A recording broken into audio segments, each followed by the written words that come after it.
Good morning, everybody. Welcome back to Venator Trading 10K to $2 million funding challenge.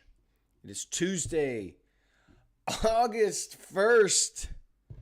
We're here. Finally, July is behind us. 7 a.m. New York time. Good morning to everyone here stateside jumping in. Good afternoon to everyone over there on the other side of the pond, and good evening to everyone on the other side of the world. Glad y'all are here. Welcome back. Welcome back. Hope you had a good day yesterday. Hope your day's going well so far, wherever you are. But we're back on the charts. July is done. Thank you, Jesus. July is done. A new month is upon us, and that means new trading opportunities are here. So hopefully August treats us a little bit better than July did, because that was a brutal month, man. Brutal month. But I'm glad you guys are here. The 10K to $2 million funding challenge, officially sponsored by Bespoke Funding Program. Use code Venator when you check out. You get 15% off any challenge, along with an 85% lifetime profit split. So great discount. Hope you take advantage of that. If you're looking to get funded, they are one of the best in the industry, and proud that they are stepping up to sponsor the stream for us. We'll be doing a 10K account giveaway later this week, so be watching Twitter for details about that. Probably be either Thursday or Friday, I'm not sure.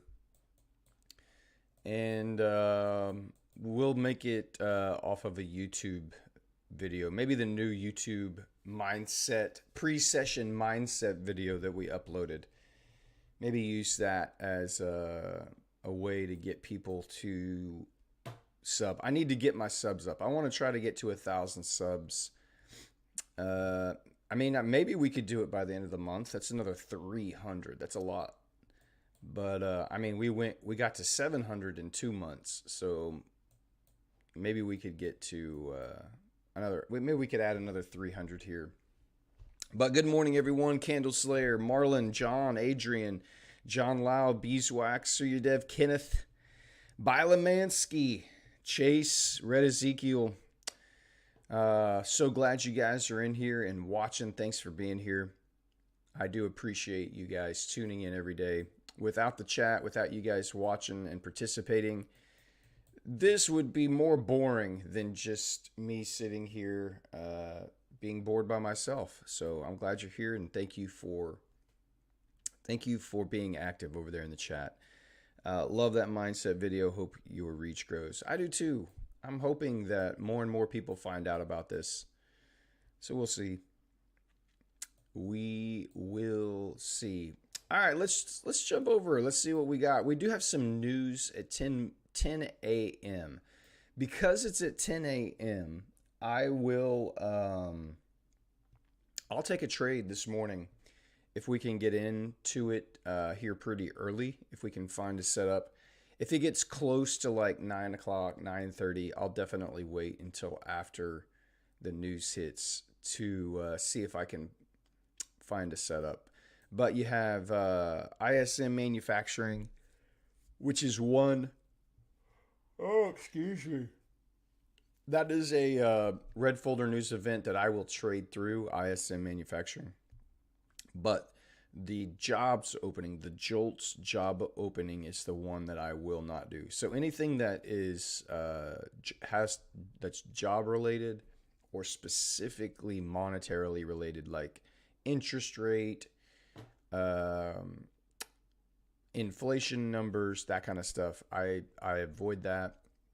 But GDP, I avoid that, all that kind of stuff. But the confidence reports and the manufacturing reports, I will trade through those. But because we have jobs tied to that number at 10 a.m., I will, if we're not in a setup before then, I will wait until after that. So Thank you. It's nice seeing someone trade ICT concepts live. Well, cool. I don't. Are there other live streamers that do ICT? I think there are. I'm trying to think off the top of my head who else live streams and does the ICT concepts. Live streams every day. I don't know. I need to maybe do some research on that. I know I'm not the only one. I know I'm not the only one. There's got to be others out there. There really do. There's got to be someone else out there live streaming, trading his concepts. I don't know who they are because I haven't really done that much research. Most of the guys that I see trading live are they use Raja Banks kind of style, or they use like support and resistance. Uh, Paladin, no, not Paladin, Phantom. I think Phantom. He trades the Judas swing, which is an ICT concept, and I don't know that he doesn't live stream every day, but I think he's starting to live stream more. I think he does a few YouTube sessions. But yeah, but no one's growing a small account to a bigger funding. Yeah, no one that I know of is doing that. They all are just jumping in with whatever large account they are purchasing. No one is starting with the smallest and showing you how to stack it up. So that is my, as they say in the marketing world, USP, unique selling position. So, all right. So, euro dollar here, very interesting. Left these relative equal highs in place from yesterday. And I was expecting it to get back up into this 4-hour breaker. You can see the buy side above these highs right here, which would line up to take that out, would probably want to tap into that breaker right there. What it did instead is once it broke through here, it used these 3 down close candles as its breaker because it grabbed liquidity, broke through. Where did this run on liquidity begin? This is the last one is down here, and so it used all of that. It pulled back up into this fair value gap inside that breaker, and it's fallen off.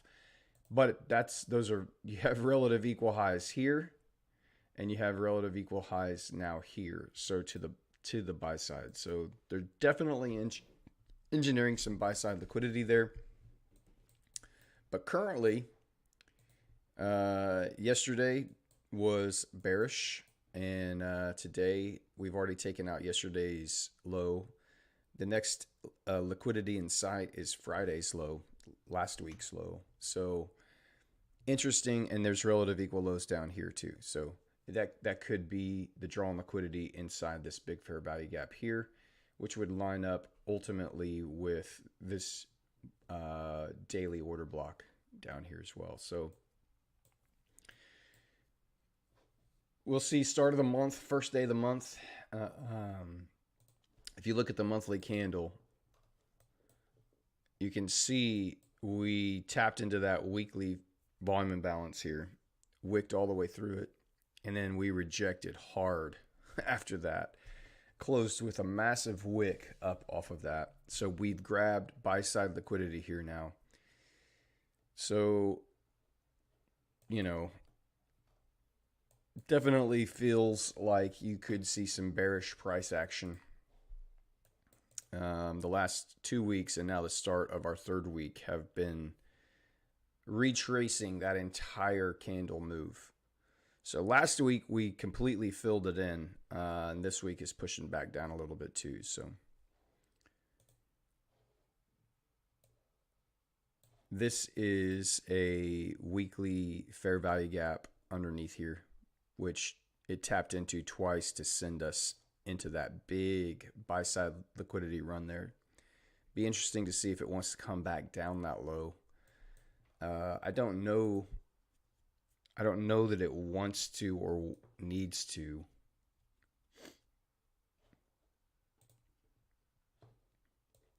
But right now, this right here is your current draw on liquidity, those relative equal lows right there, which are last week's low as well. So, and then you have this fair value gap inside here.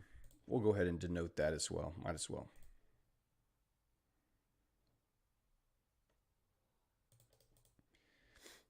Which I guess we can just take that. Well, we'll leave that red line there. It's fine. And let's just, this is a daily fair value gap right there.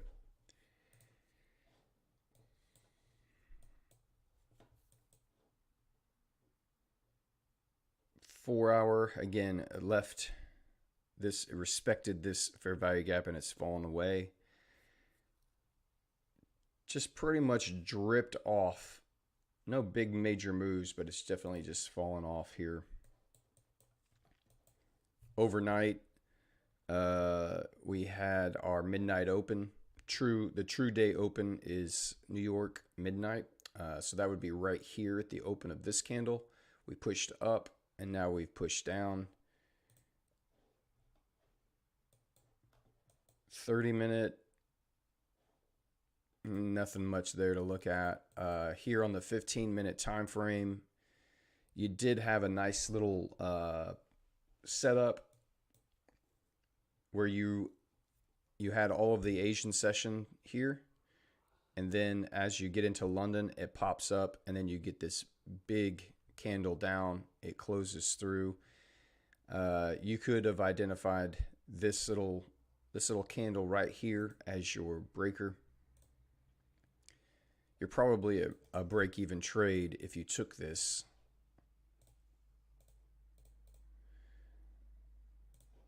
And you could have gotten short right inside there. You would have had to put your stop way up here at the very top. And once price got down here, you would have been at break even, and you would have been stopped out back up here just a little bit ago if you took that trade. Seeing on the 10-minute, if there was 5-minute, you would have definitely had to keep your stop up that high. There was no other place to move it. So, but it was a breaker, and it did get triggered in and move quite a bit into profit. It moved more than 1.5, almost 1.75 R into profit there. So you definitely should have moved to break even. That's EU, GU, very similar. The monthly candle closed with a wick, filled in this monthly volume imbalance, respected it, and it closed bullish. So we could still anticipate, as this month opens, putting in a wick, which is currently what it's doing. You can see on the weekly the massive rejection. We've grabbed buy side liquidity, and now we're heading back down to the sell side. There is some relative equal lows between the low of July and the low of, last week's low and the first week of July low, or the second week of July low right here. So there's some relative equal lows right here. And then you have your swing level all the way back down your last week of June under here. But these relative equal lows, we'll see that on the daily. This low and this low, they're not exact, but close enough. And that would be last Friday's low as well. Much like Euro, that's your current draw on liquidity that we can expect price to run into. On the 4-hour time frame, also you can see displacement back through, came back up into this fair value gap. It didn't respect this breaker. It did respect that one.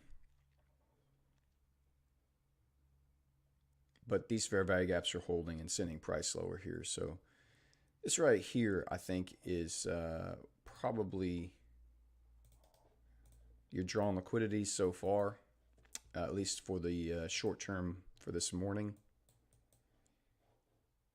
The hourly, I don't see much there. 30-minute, not anything super clean. And on the 15, you just didn't get, you finally have gotten displacement since 5:30. It's been dropping off. But there was no clean displacement like we saw in Euro on this drop. So potentially you could just pull a fib off of here. Once you start getting a low, anticipate a pullback back up into this OTE level, which could align with these two down close candles here, right in here. You ran a little bit of liquidity there and then dropped. There's your breaker.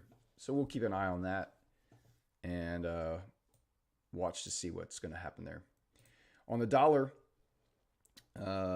we can see our daily inverted fair value gap has been traded through. It's been ping-ponging back and forth between this volume imbalance and this inverted daily fair value gap. We finally closed up above it as the Asian session opened. And then we've just been climbing higher. This here is a 4-hour fair value gap right here, lining up with this order block.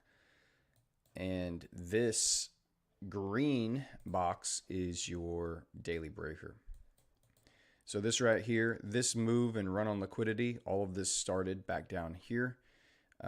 So somewhere around 50% of this breaker, I'll be interested to see if the dollar wants to slow down anywhere in here.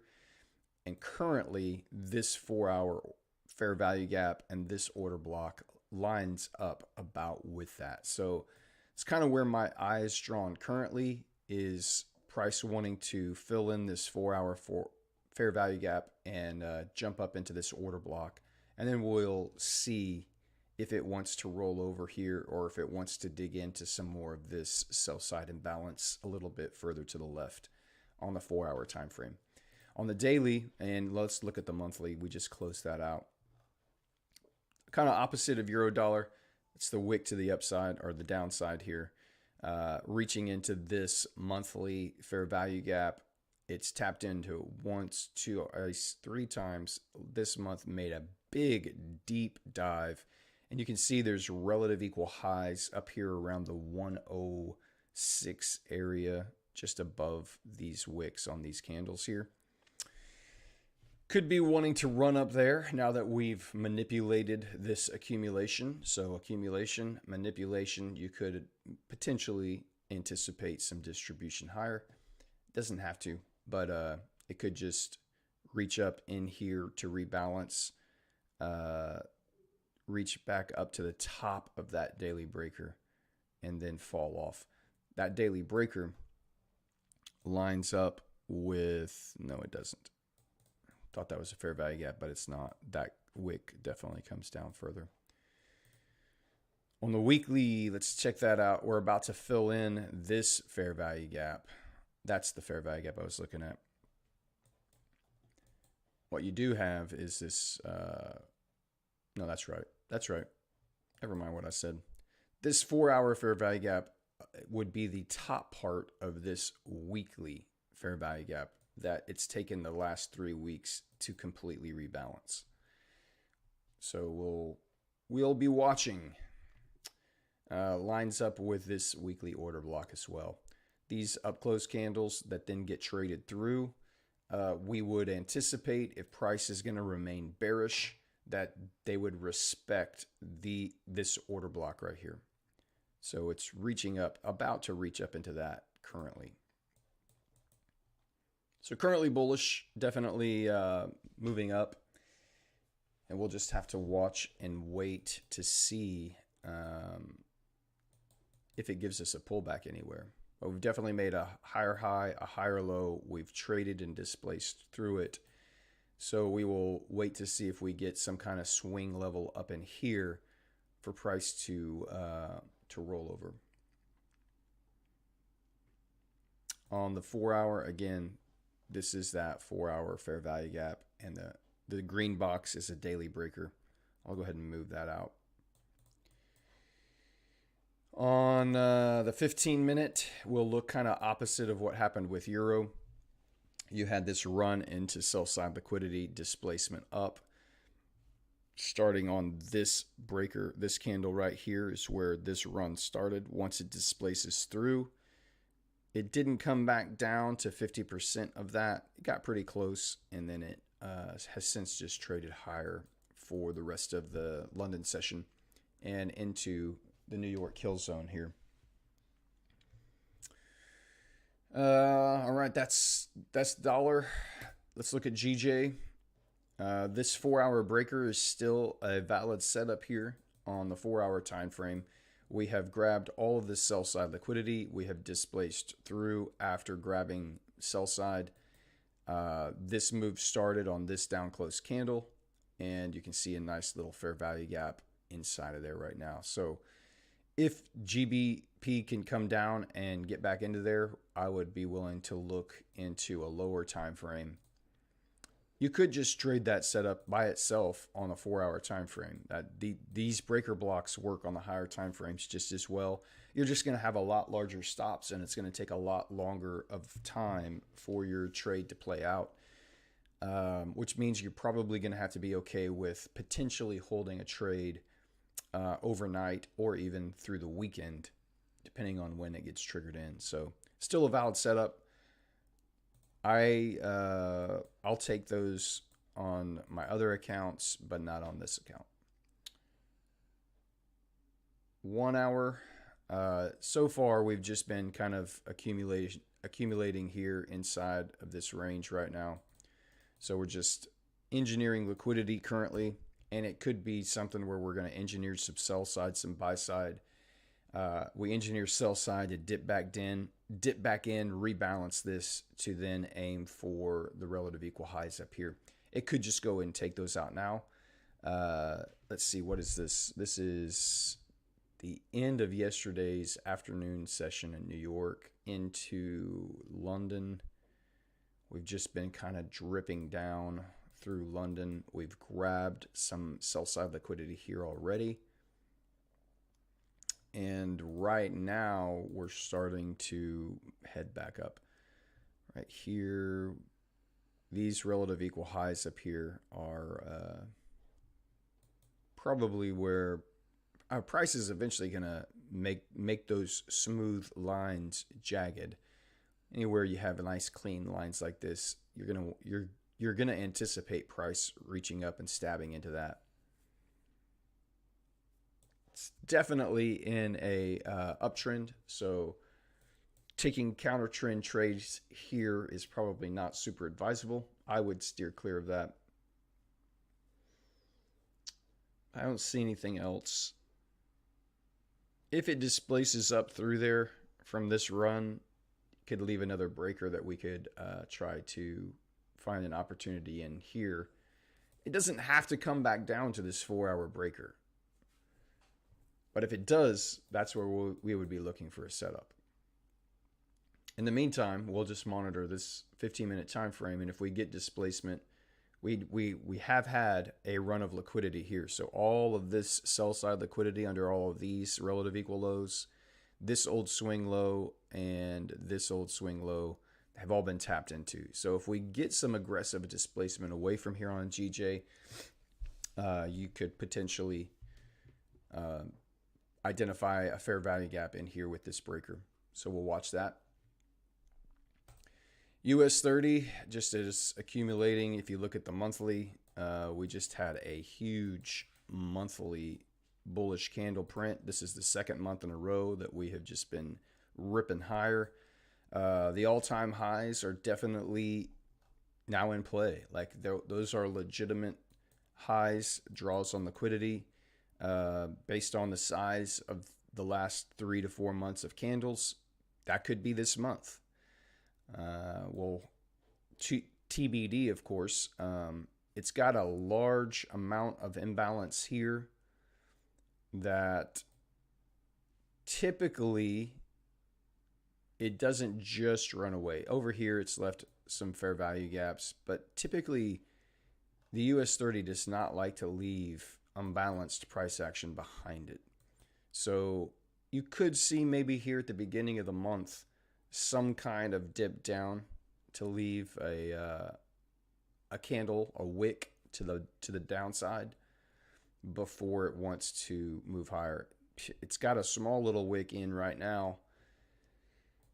Maybe that's all it needs. Maybe that's all it wants to put in, and it will just use this as internal liquidity at some point in the future. We'll have to wait to see how that plays out. It's been in such a strong bullish move. You would anticipate some of this getting rebalanced. Some kind of small pullback here before it tries to run these all-time highs, but we'll see. That's the weekly. Again, mini fair value gaps. This fair value gap currently in play is from last week. It hasn't closed that wick all the way back in yet. And then, of course, you have this volume imbalance plus a massive fair value gap under here that it could still want to return to. So daily, we do have a swing level right here that was put in. This swing high is the next drawn liquidity. So we're still, the last 2 days are still inside Thursday's candle. So we'll see if today can break out of that little range here, but Thursday's high and low has yet to be broken. So we've had 2 inside days still.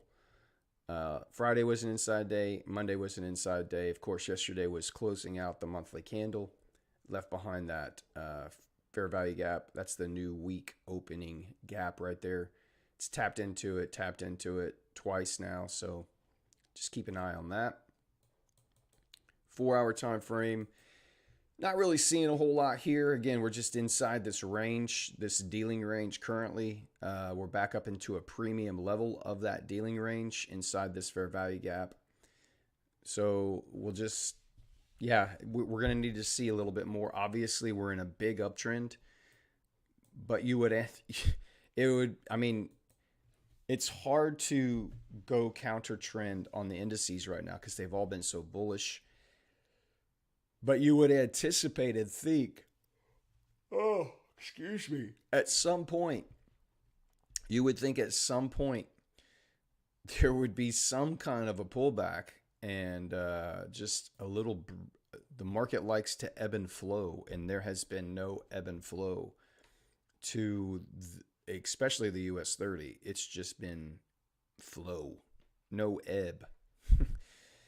So it's just been flowing higher, and the pullbacks, quote unquote pullbacks on US 30 have really just been accumulations. There's been nothing that's pulled back. It's just been shoot higher, accumulate, shoot higher, accumulate, shoot higher, accumulate, shoot higher, accumulate, shoot higher. We finally had Thursday a small little actual pullback that grabbed a few different swing lows on the 4-hour time frame, but now we're just back into accumulation. So it's been difficult to find an opportunity to get involved on the US 30 there so far. Currently, on US 30 on our 15-minute time frame, you've got a lot of relative equal lows under here. You have taken buy side and then just dropped off. London completely fell off on US 30, and now we've completely retraced, filled in all of that big move down. Just V pattern here. So if we get some displacement above some of this, you might have an opportunity to get long again there. So we'll watch that. Obvious grab of sell side liquidity here. It did leave behind these relative equal lows, so you could get a Judas swing down into some of these levels from here. Now that you're back into a premium level of this impulse move down, you've tapped into that 15-minute order block. We'll see what price wants to do from here. Aussie dollar chat pair. I noted this yesterday. This was the move I was anticipating yesterday as price moved in. Let's see, where were we? Yesterday at the start. Nope, where's Monday? Here we were. So we were just trickling back up here And I had said this 4 hour, this green box right here is a 4 hour fair value breaker. Sorry, a 4 hour breaker. And that fair value gap is where I was anticipating it to want to reach up into. It tapped right up into the breaker and did not get me triggered in. I had a sell limit set right there at the top of that fair value gap off of that breaker. If you had just traded the breaker, that was a beautiful trade. Worked out perfectly, but that is just, it's wonderful. I mean, that's just a picture perfect. This is a picture perfect breaker setup right here. You've got a run on liquidity, quick stab up, quick displacement away. Just look at that. Runs old highs. Beautiful setup on Aussie dollar. Runs old highs, quickly retraces and displaces through, leaves fair value gaps with breakers, taps right up into that breaker right there, and then just has completely fallen away. And so now our eyes turn down to these lows and these lows over here to see if it wants to. It's not super clean. It's been really choppy here on Aussie dollar, especially the last couple months. But you can see we've reached up in there and now we're pushing back down as this candle has opened. So last month's low is probably where you're going to want to watch to see if it taps in and breaks through that, what it does after that. But these relative equal lows here, that is the July lows are right there. And then your June lows are right underneath that as well. So there's obviously some liquidity here that it's probably going to reach for. For now, what we would be wanting to look to see is if we can get any kind of buy-side liquidity grab back up into a premium area here and then displace again before we can take all that out. I don't know that we're going to get that, but we'll watch. We'll watch and wait. No real moves or opportunities here overnight for Aussie. I think they had some news come out overnight too. I'm not sure. Anyway, we'll just watch this. If we could get a pump up and clear out some buy-side liquidity, get some displacement down, you might be able to get an opportunity to go short there. But that 4-hour play was the play. I'm going to take that off. But that was a beautiful little tap into a breaker and then go. It just didn't climb up high enough to get me triggered in there. I'm going to go ahead and clear off that. This daily fair value gap we noted yesterday as well, and it respected it. Ran up above it, and then it's just fallen away. So that daily fair value gap, if it gets traded through, could become an inverted fair value gap to the bullish side, but we're a ways away from that happening. But we can leave that on there. All right. Euro yen. We looked at euro yen yesterday and we were back up in here, and I cautioned everyone not to go short here because it's a counter trend trade. And it did indeed run buy side liquidity one more time. But after it did quick displacement lower, this displacement came at 10:45. So it's outside of my trade window. By the time it would have gotten triggered in, but it did leave behind a beautiful fair value gap inside of this 15-minute breaker candle, tapped right in, and then overnight, well, right at the end of the New York session, it did end up hitting a TP. I did not take this trade. I was watching it though, just to see how it played out, and it would have hit TP. Since then, we've just accumulated. This is the 4-hour breaker in fair value gap down here that I would think it may want to still, much like GJ, want to get down to. And so we'll just kind of watch that as well. It's not an official watch pair, but we looked at it yesterday, so I was keeping my eye on it yesterday as well. All right, that's our analysis. That took a good 30 minutes. Let's go over to the chat and see what's going on. If y'all haven't hit that like button, I'd appreciate it if you would. It does help the channel. Let's see here. Muhammad, good morning. George, good afternoon. John says, I can't put my finger on Phantom. I think he's a good guy. But, I mean, I don't have any problems with Phantom. I mean, I don't know. He just trades. He strictly trades the Judas swing. He just uses the. I think he's gone up to the 5-minute time frame recently. He was trying to do it on the 1 minute. Was finding a lot of struggles. Just like a lot of people, I tell, get off the 1 minute. Get off the 1 minute. But I think he's finding some success using the 5-minute time frame with the Judas swing. So at least recently he has. And I think he's starting to stream a little bit more on YouTube. So good for him. Good for him. Muhammad says, today was a mess for me. The first trade didn't get tagged in for 0.3 pips. Second trade got clapped out on break even and straight up to take profit. That's frustrating. Getting swerved. I hate getting swerved probably more than I do hate taking a loss. Having a good setup and not getting my price by just a pip or two is so frustrating. But it happens. And if you don't get your price, if you don't get your entry, there is no trade. There is no trade if you don't get your entry. So just keep executing your system. You'll be fine. David Dreams, good morning. Huntsman, good morning. Good morning, Sam. Welcome in. Trading night. What's up? Good to have you in. Cisco, hello. Ancient Past Society, hello. A new month is here. Yes, it is. Simon, how you doing? Have you, let's see, you were up like 1.5% on your challenge. Have you made any more progress? Did you take any trades yesterday? How's that going? Cisco, by the way, Bespoke done you dirty this week with a better discount. Yeah, I saw that.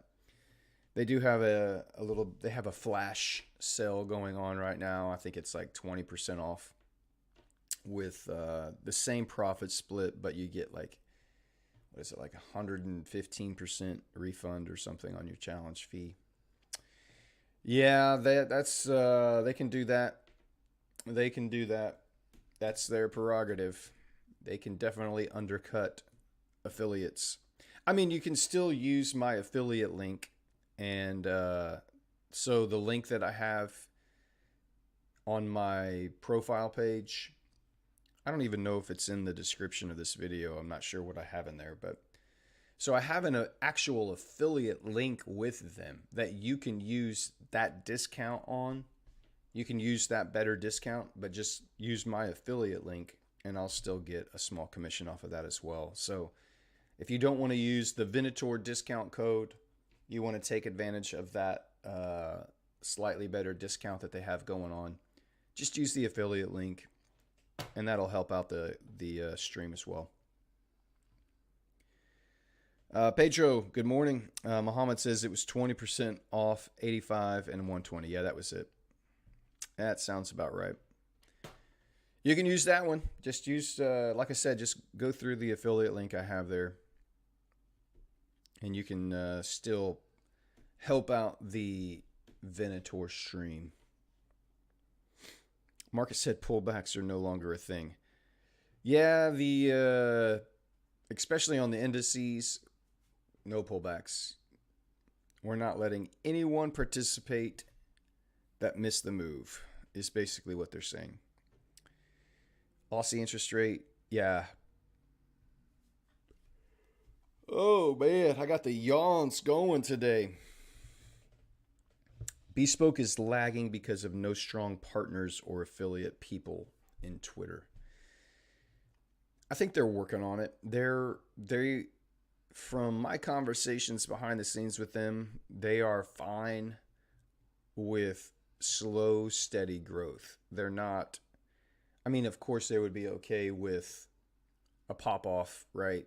But really what they want is just consistent, slow, steady growth so that they can manage their business and stay around for the long term. Um, they have a great business plan in place. They know what they're doing behind the scenes. So they're a great program. They're not the only prop firm out there that's good. There are several other good prop firms out there. So I love Bespoke, and I'm obviously sponsored by them, and I think they're one of the best. But you don't have to use them.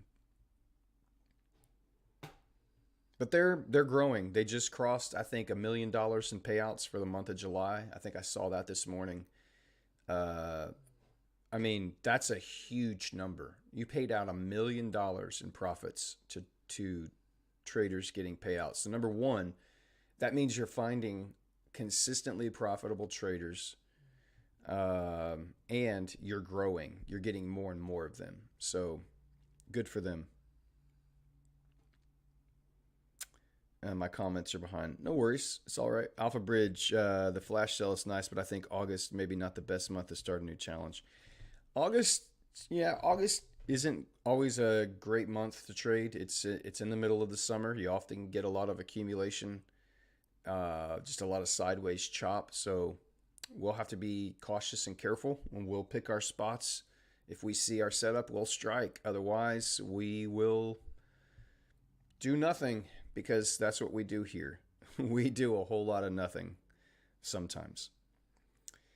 Hello, Brad. Power up. Just waiting for a good setup. Yep, I managed to get out of 2 weeks of drawdown on Aussie CAD. So good job, Peter. Good job. I'm in 4 or 5 weeks of drawdown. I think whatever it is, it's been a lot of weeks of drawdown. And we've been swerved a couple times that would have pulled us out. But we'll be fine. There's no rush. There's no time limit on any of this. We will just take our setups when we see them. That's it. That's all we're going to do. Lots of prop firms. We are lost. Blue Guardian, Bespoke, My Funded FX, and so on. Headache to choose nowadays. They're all good, and they all basically have the same pricing structure, and they all have basically the same trading conditions now. Like there's not a whole lot to differentiate between them. Other than now, it's just who has the best spreads, who has the best commissions, who has the least amount of slippage when you're getting filled on your live orders. So those kinds of things are what differentiate most people now. And I can tell you, Bespoke's spreads and slippage, top notch, best I've seen. So I can highly recommend Bespoke's spreads and slippage. Their commission's only $4 per round trip, so it's really good trading conditions right now for Bespoke. There are others, like there's a prop firm. It's a little bit smaller, but called Lark Funding. Lark Funding. They're doing a lot of good stuff. They're introducing a lot of new cool features. They just introduced an account reset. So if you have a funded account with Lark Funding and you breach your funded account, they will pay you out whatever profits are left in your account, and you can apply to reset your funded account without having to go back and redo the challenge again. That's awesome. Now, it's not a guarantee. There's certain requirements you have to meet. Like you have to have been trading with them for, I think, for longer than a month. You have to have, they will actually look at your trading history to see if if there's a consistency rule there. Basically, they're saying, look, if you've been with us and you've been consistent and then you breach, let's say, the daily drawdown rule, or you just hit the overall drawdown, for a fee, you can apply. And if we approve you, you can pay a small fee and get right back into your funded account. That's a great feature, I think. I think that's a great idea. Not making profitable traders have to do the challenge, I think, is a fantastic feature. That I think they're the only firm right now that offers that. I may be wrong, but that's a great feature. That's a Lark funding, by the way.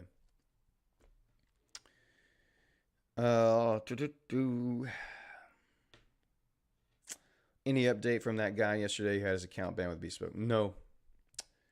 No update as far as I know. It was weird. There was something fishy about that. Prop firms don't just randomly ban people. They're like they're gonna get so much bad press if they just start randomly banning you. So there's something else going on there, and I did not reach out and try to get any more clarity. My funded FX has Wannabe Champ, Funding Pips has Rona, Bespoke should have Venator. Well, I mean, they are sponsoring Venator, but I mean, quite honestly, I do not have the social media credentials that those other influencers have. I'm only 2.5 months into this. Those guys have been online for years building up their followings, and they have over 10,000 followers each. I just have 1,200, so I do not have the same exposure of followers that they do. So I think if the sponsorship goes well, I think if we can,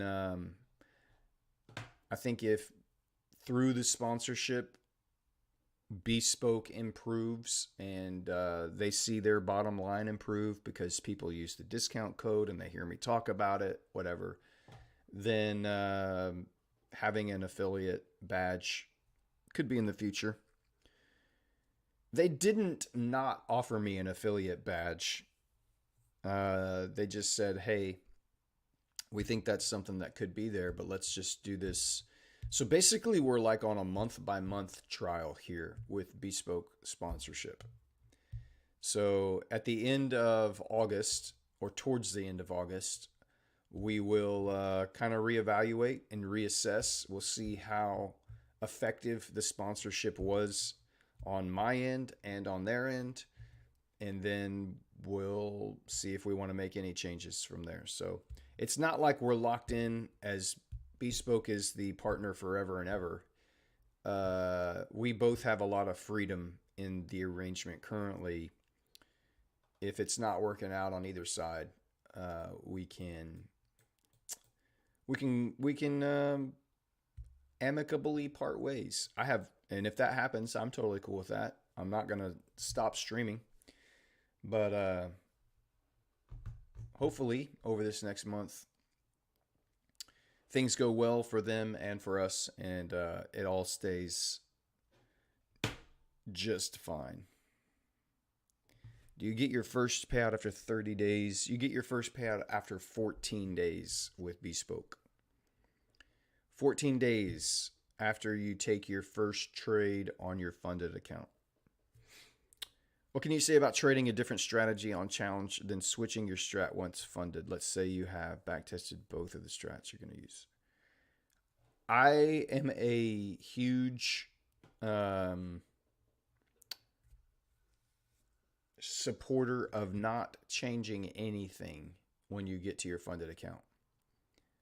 I would not change a thing. I wouldn't change my risk. I wouldn't change my strategy. I wouldn't change my setup. I just made 13% to get my funded account. And if I just executed my system, I know that I was extremely patient to do that. I might have done it quickly. I might not have. But either way, I made 13%. I made 8% and I made 5%. That's 13% to get to a funded account. I'm not going to trade a damn thing. Why would I do that? It doesn't make any sense to me. I am not a fan of changing everything because now you have a funded account. Just keep executing your system. Just keep executing your trades. You have an edge in the market. let your edge play out on the funded account. Go make another 13%. Now, if I will say this, once I get up to 5% or 8%, because that's really my goal. My goal is to consistently be making either 5% or 8%. To do this 10K to $2 million challenge, we need to be professional challenge passers because we're going to have to be stacking accounts and passing challenges to keep adding funds to our assets under management.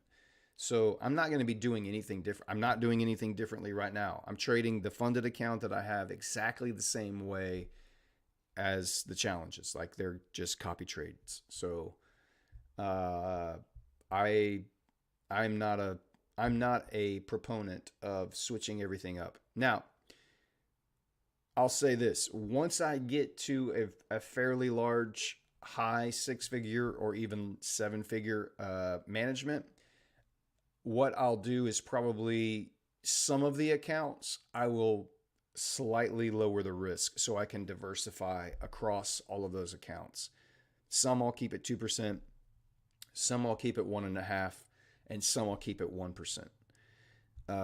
That way, if there ever gets into a situation where we go into and hit a new maximum losing streak, some accounts might get lost, but others will still be there, and we can work off of those to recoup. So, but that's it's way down the road. We'll get there way down the road. But right now, I'm just managing a $10,000 funded account.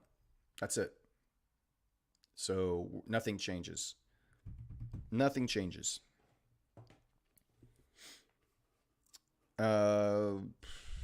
Waiting for 10:30 to see if there'll be something. I only trade US 30. Okay, cool. Alpha Brad, do you know what's the rules on a funded account at BFP, like max drawdown, daily drawdown? It's whatever your challenge is. So on the classic challenge, which is what I'm doing here, 5% daily drawdown, balance based. It resets at the end of the day based on your balance, whatever your balance is. And then the overall drawdown is 10% of your original account balance. So that's it on the funded. But it's the same rule. Whatever rules that you have to abide by on the challenge are the same when you get on the funded account. There's no consistency rules. You can trade EAs. You can copy trade. You can trade news. You can hold over the weekend. Really, it's whatever trading style you want to use. I think hedging is not allowed. But besides that, everything is just trade the way you want to trade. The reset rule does sound nice, Cisco. It's very appealing. Hey, Subin, good morning.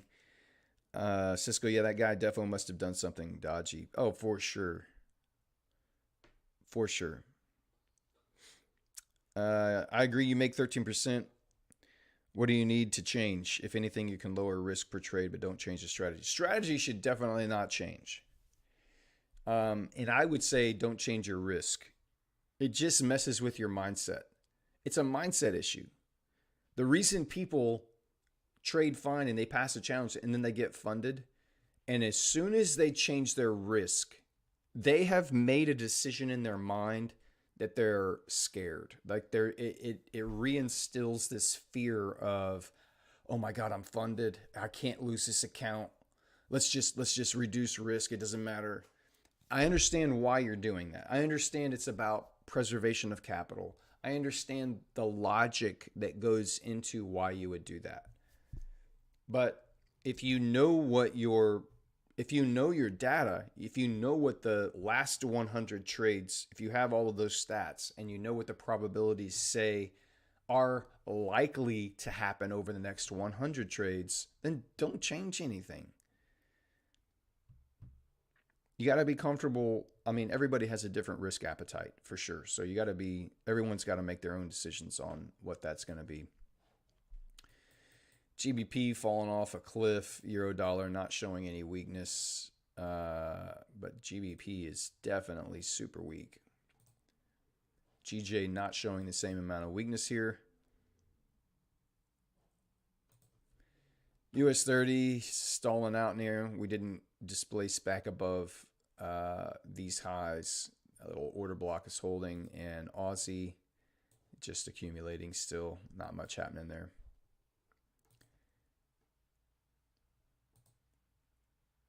Dollar CAD is ripping higher.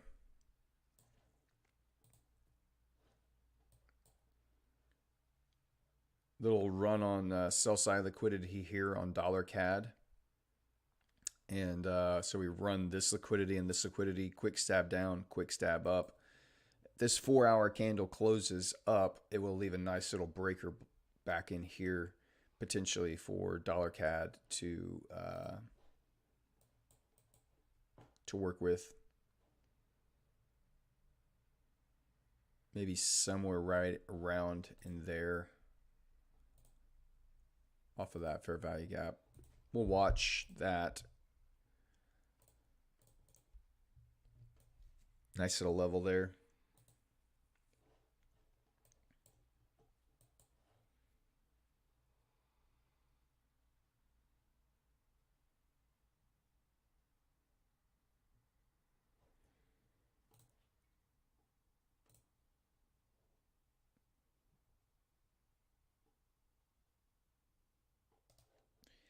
I'm just looking at this fair value gap, this fair value gap, and these fair value gaps all align.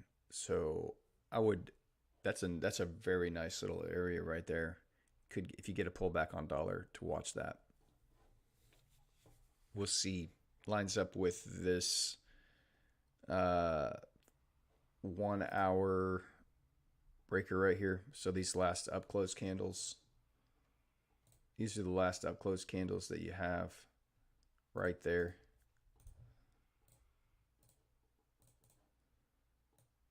These two. And that fair value gap in the 1 hour lines up perfectly with that. So we'll watch. See what happens there on dollar CAD too.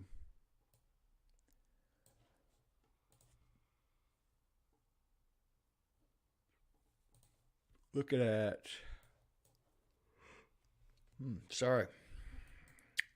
looking at, where does pound? Pound is violated that fair value gap, close below it. Currently this order block. These are the low, this swing low here and this swing low here are the ones that could be the draw, or are the draw on liquidity. That's where your sell side resides. Relative equal lows here, here, and here. Beyond that, at the bottom of this fair value gap,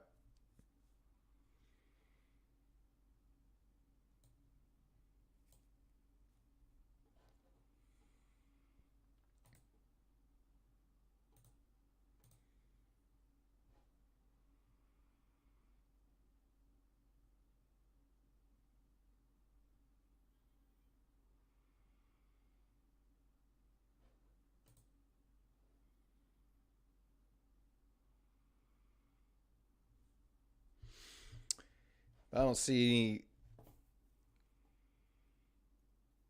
clean breakers to work off there. And euro dollar's just consolidating.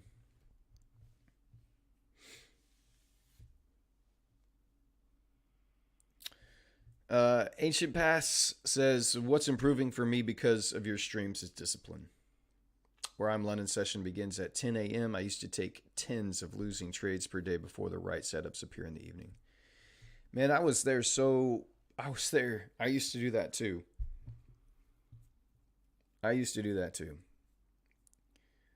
Discipline, I think I have a tweet coming out later today, but to me, there's 4 things that you have to have.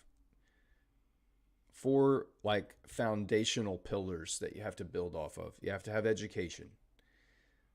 I know I talk a lot about mindset, but if you don't have the proper education, it doesn't matter how good your mindset is.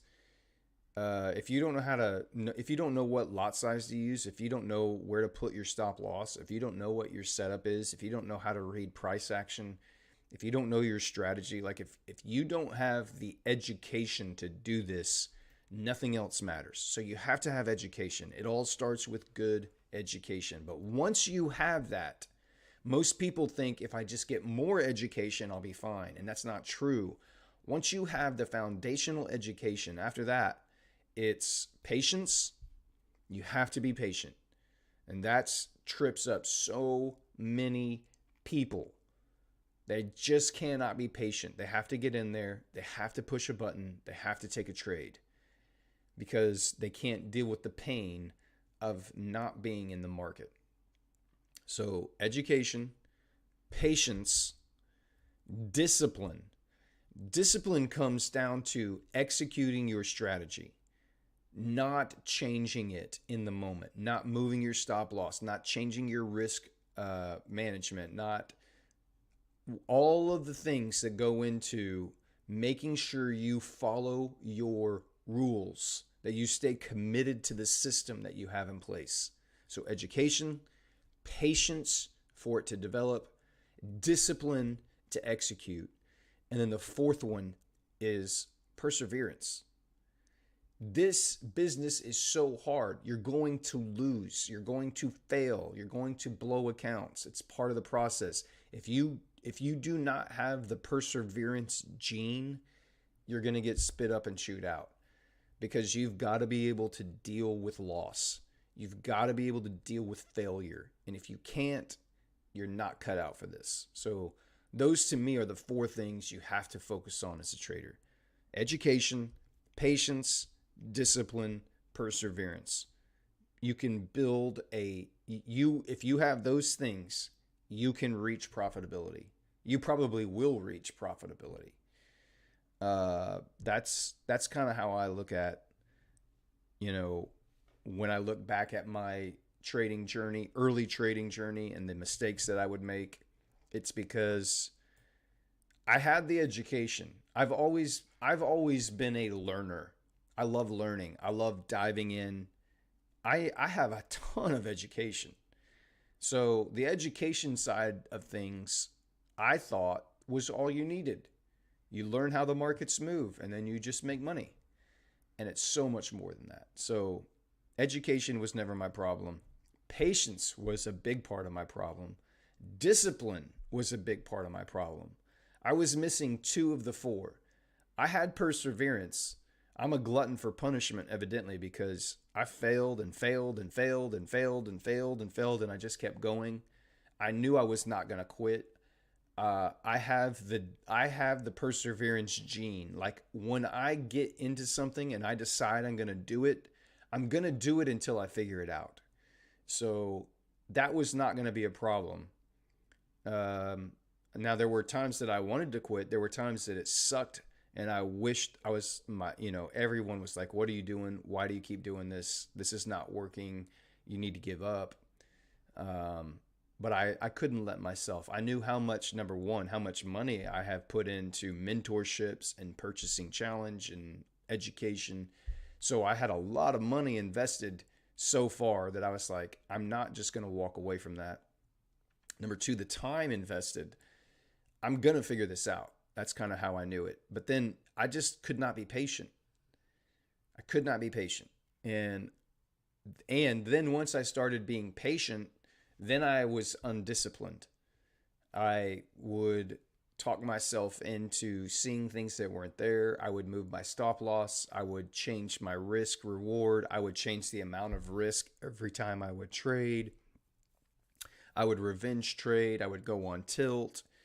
I would just open the chart at random hours and think I saw something and try to catch a move. I mean, it was just the most undisciplined way to approach the market. So once I became patient and once I worked on my discipline, everything switched. Everything switched. I started keeping the promises I made to myself. And I was just like, I'm tired of being in the 90% of people who constantly fail. So I'm going to stop doing those things. I'm just going to stop doing them. Just by eliminating the bad habits, you've set yourself up to be successful. Dad says they bounce from strat to strat, looking for a profitable strategy they don't need to put in the work, and that's where they fail. Yep, basically. Muhammad, I took that dollar CAD buy from 31.55, but got out with 2.5R. 2.5R is fantastic. Go for that low, easy hanging fruit, man. If you can take out 2.5R every week, you'll live like a king, buddy. Cisco, I definitely have the perseverance. First started looking at trading around 10 years ago. Yeah, I mean, there's a lot of guys that I know that it took 5, 6, 7 years, and you have to have that perseverance gene. John says patience, discipline, patience, and perseverance should all go under education. I agree, man. I wholeheartedly agree. There was never any education out there for me about patience, discipline.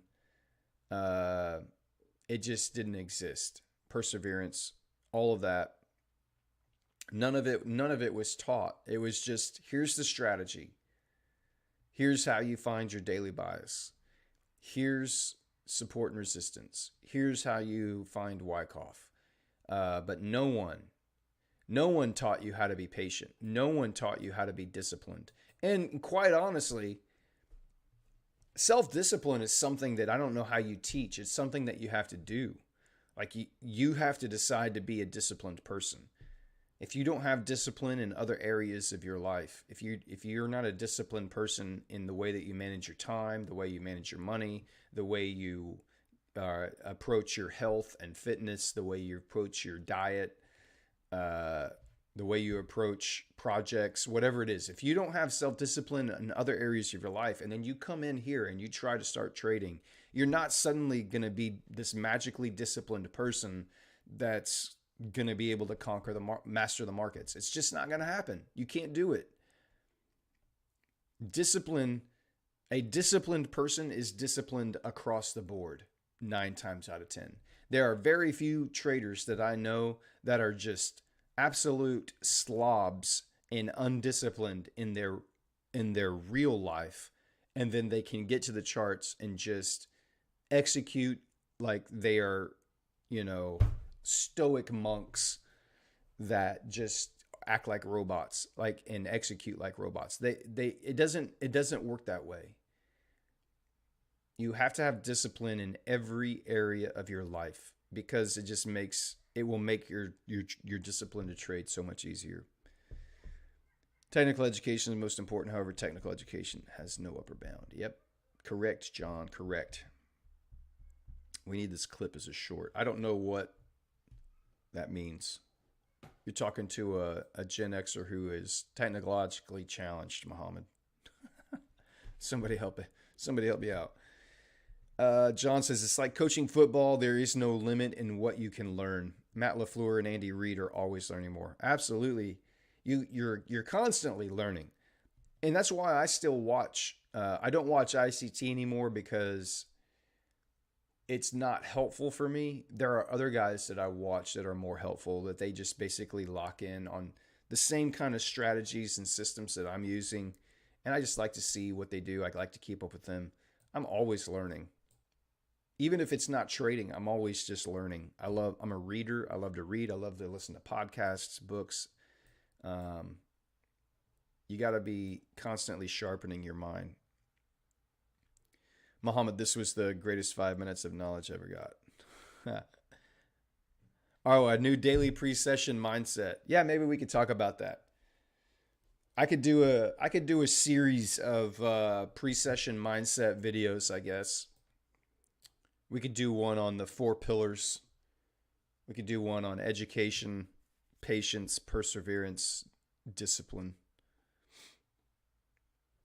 Alpha said, my first and only mentor said to me, this is not World War II. You're not going to die. So just be and act like a man and take that trade based on the strategy. I mean, that's great advice. I love that advice. You are not going to die. The worst thing that can happen is you lose a trade. The next worst thing is that you lose a challenge. Buy another one. Start with a small account and buy another one. Don't be afraid to execute. When you see your setup, take it. Dollar's about to fill in this 4 hour fair value gap and reach up about into the 50% area of that daily break.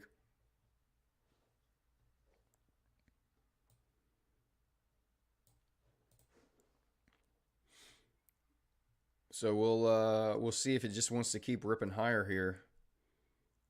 May want to reach up into this imbalance here, but it has definitely now filled in, about to fill in this 4 hour fair value gap.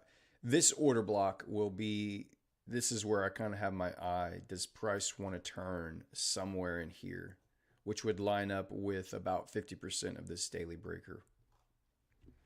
We'll see. You have a large imbalance a little bit higher, so. But we've been bullish, had a nice little run, pop up, and now we're just continuing higher here. So dollar's definitely on the 4 hour time frame got a bullish bias. John says, hot take, technical education is significantly greater than patience, discipline, and perseverance combined. I don't know how I feel about that. I don't know that I think it's significantly greater. I do think it's extremely important, and you cannot.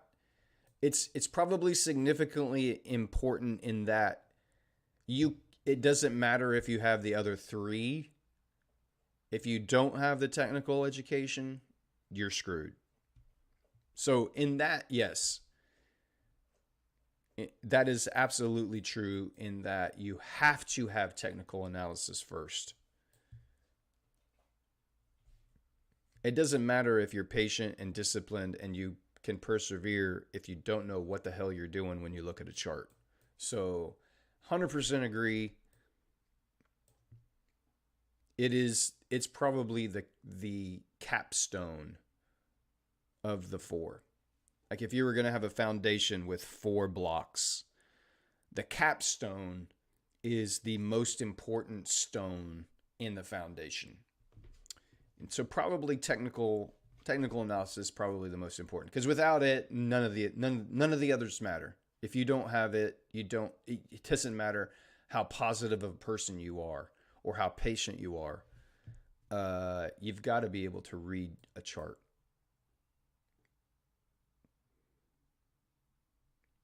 It seems though most people think that's all you need is technical education. Most people think that's where it stops. It starts and stops with technical education, and that is far from the truth.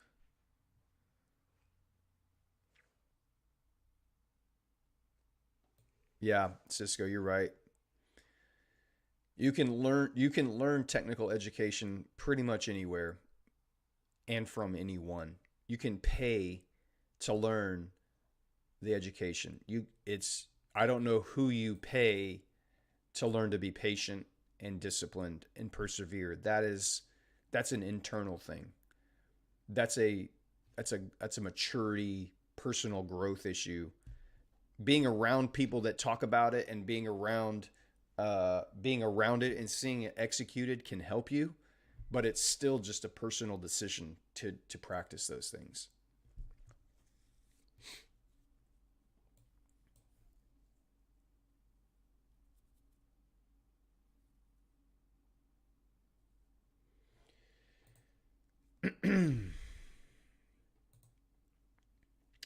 All right, the dollar is just pumping, man. Reaching up now into that 4 hour order block right here.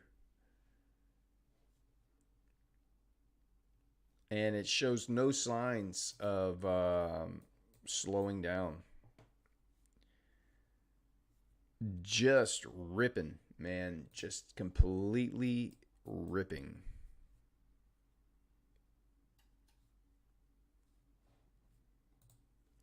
Euro dollar finally following suit and now taking out its low of the day. The dollar did that a long time ago. So it's just interesting to see the euro dollar just now following suit here. Now, technically on euro dollar, you have grabbed a little buy side liquidity here and have displaced through. I don't know if that's a super clean. It's not like a super clean setup.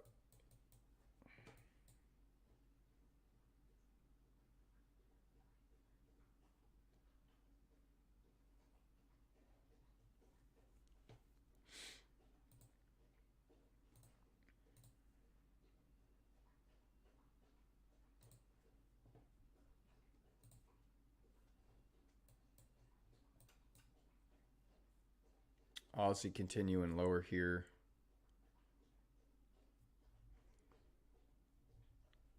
Any reason you watch a GJ over EJ or UJ? Only that when we got rid of gold, I replaced it with something that it moves aggressively like gold. GJ does. But I like EJ too. I mean, I have them all up here. We're watching. UJ, I don't remember the last time I looked at UJ. UJ, I just have so many dollar correlated pairs. I don't want to watch every dollar correlated pair. So we've got 3 up now. EU, GU, and AU. And UC is up here too. So you don't need to watch every single dollar correlated pair. So it's enough. But we've got GJ and EJ up currently.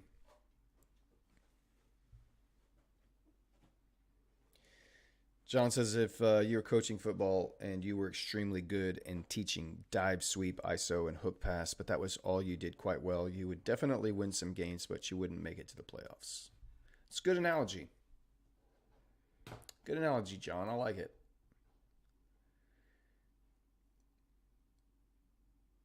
You're going to win some trades here and there, but you're not going to be profitable overall. I think that's the point he's trying to make.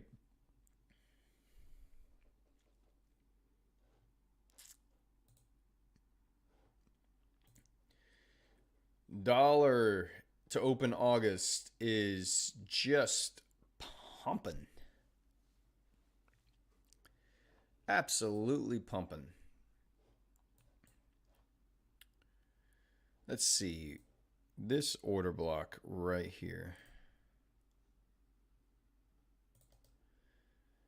Right here.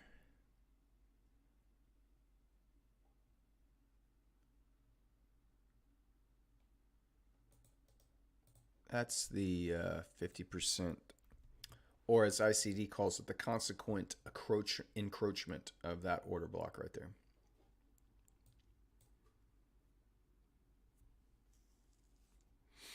Still have a 2.5 hours on this 4-hour candle here, so.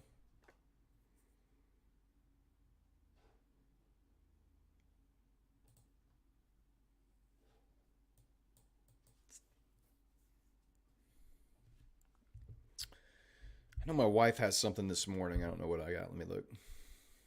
See how long I can stay on today. Well, let's see.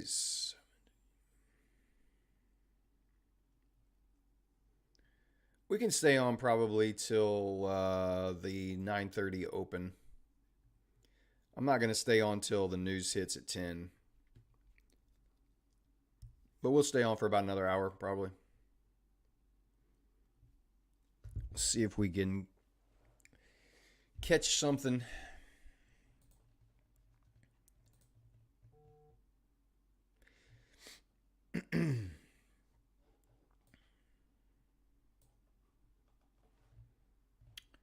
Any thoughts on the 10K count giveaway this week?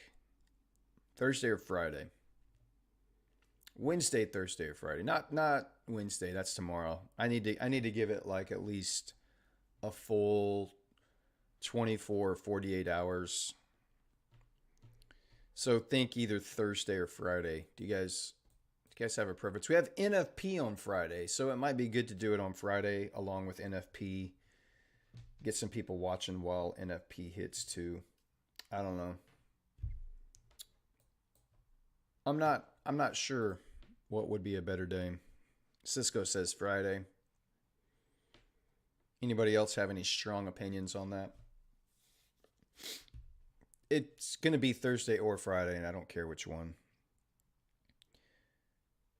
I don't know. I know Shafa, I think, lost her account, but I haven't heard from any of the other guys. I need to go back into Twitter and find them and follow up. I think Simon, who is the Ancient Paths, is his handle in here. He won last week, and I think he's up in profit right now, currently on this challenge. But I'm not sure about the other guys. I would love to see someone win an account and get funded off of that. That would be awesome. I'd probably do an interview and put it up on the YouTubes for everybody. Alpha says Friday midnight. John, Friday would be chill. Alpha, Friday midnight, like London time, Friday midnight. Is that what you mean? We could do a London session this week. Maybe do a Thursday, a Friday London session into Friday New York, and then do like just a long, like if we got on at, let's see, 2 a.m. here, that'd be like an 8-hour stream. I don't know that if I have that in me. Never mind. Maybe that's not a great idea. An 8-hour live stream. Good Lord, that would be rough. I do want to do a London live stream. I do. I just need to pick a day and do it.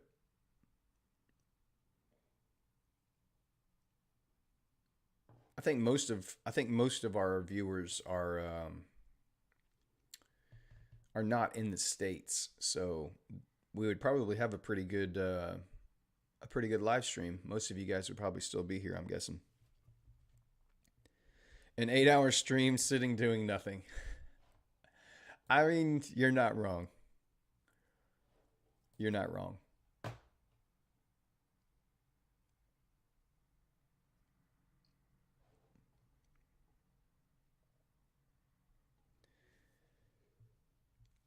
I would be curious as to why Shafa lost the account. I would be too.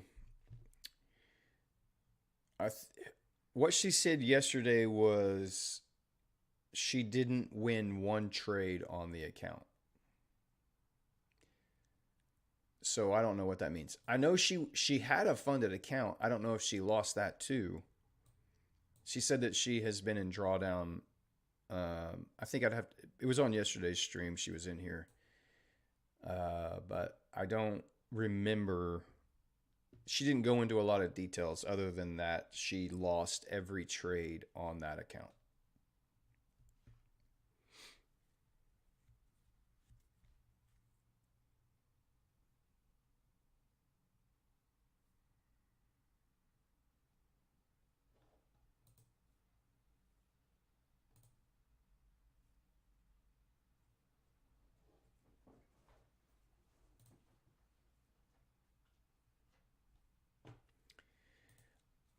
Kind of digging this setup on Eurodollar, but I'm not like on the 10-minute it looks a lot better.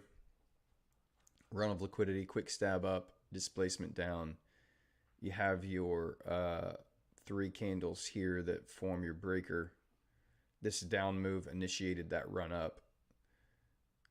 If you could pull back up into this area, you might be able to get a run. That's assuming it doesn't run all the way down here first. So it's something I'm just watching here. It's the only thing that I see that shows really any clean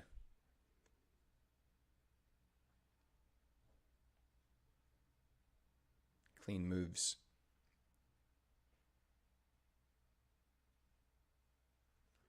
Had a run of sell side displaced through right here.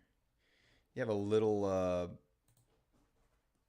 just in consolidation, so this is not a great, I don't feel great about this either, but you do have a small little breaker right there.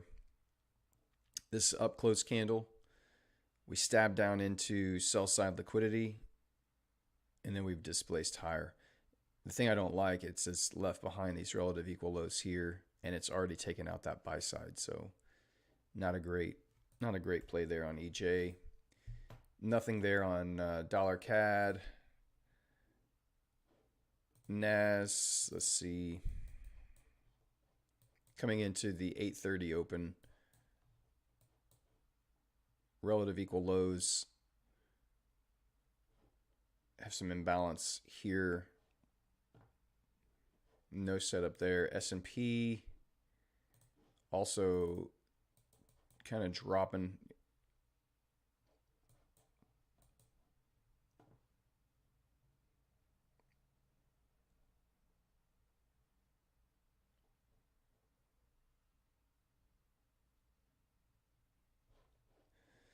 Nothing there yet.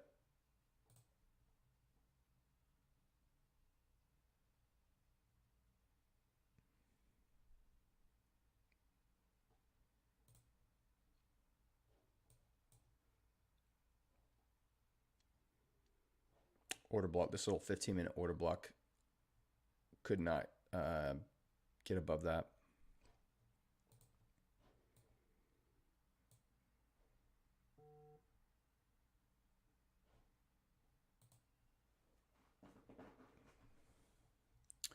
Dollar reaching up close to that 50% of that 4-hour order block here.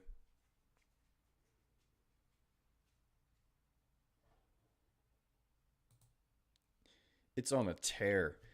We haven't had any news this morning as far as I know. Let me look at my calendar here.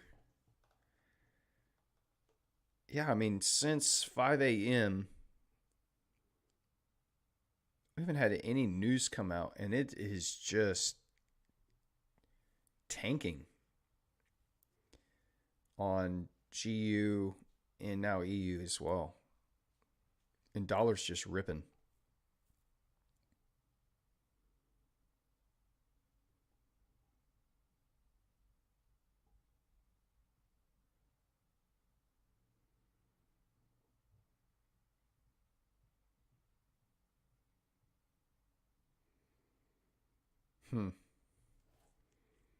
Yeah, I don't get it. I'm not really sure.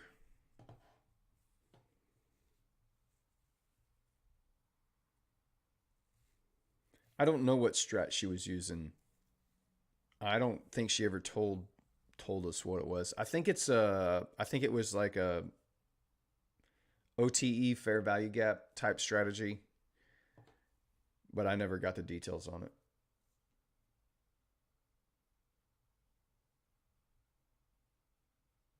Mike Wallace style. I don't know about that, bro. Evans, can you look at DXY, please, on the 4H and explain to me the price action that occurred on that 4-hour bearish candle right at the daily open?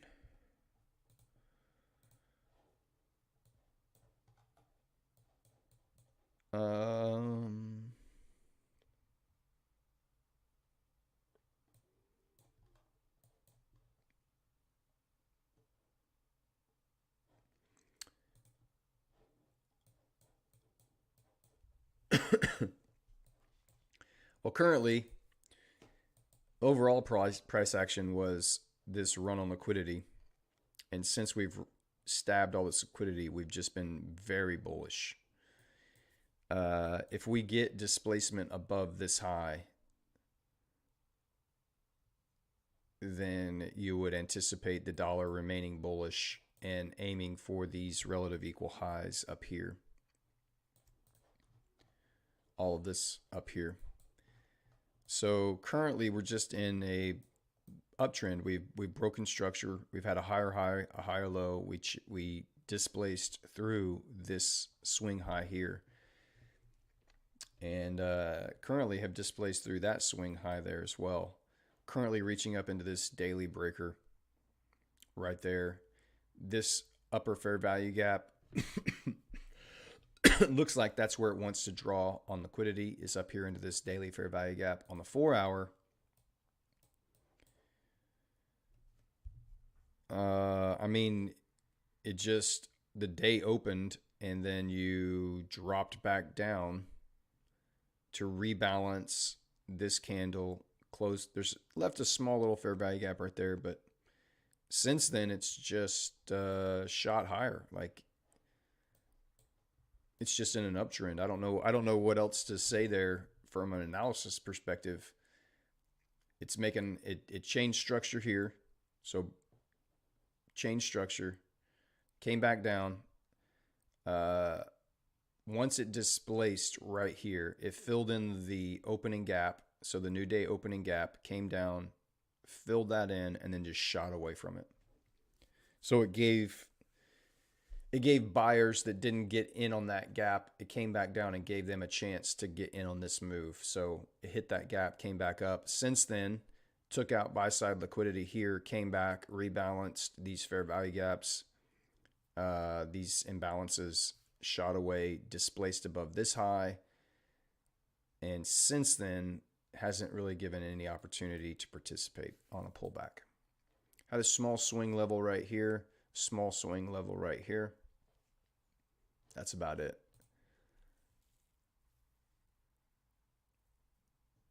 And just ripping. Absolutely ripping. So the thing I'm going to be interested to see is this big huge move that we're getting before the news comes out. Is this just gathering all this buy side liquidity so that when the news comes out, it can make its retrace? Or is at like why is it moving so aggressively right now before the news drops in an hour and a half? That's kind of where my mind is with all of it currently.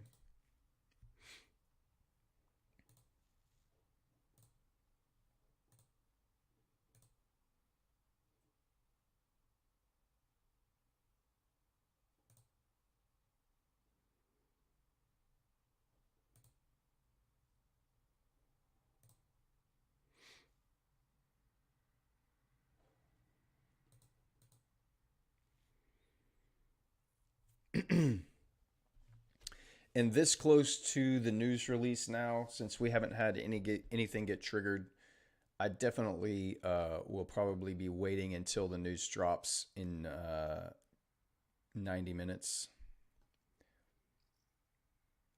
to get into a trade. But this is the only setup that I currently see. This is the only setup I currently see right now.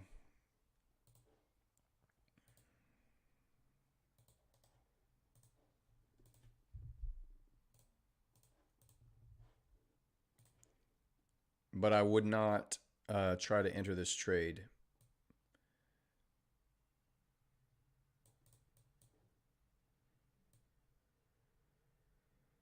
until after the news comes out. So that's the best setup I see currently. You have a run on liquidity here. So stab up, grab liquidity, quick move down, displacement through, then old low. So you find your breaker on the 15 minutes right here. Your fair value gap, you could use this one on the 10-minute time frame just to kind of refine that a little bit. If you wanted to get super tight, you could use that one on the 5-minute. But that's kind of what I'm looking at right there. Could even, probably right there.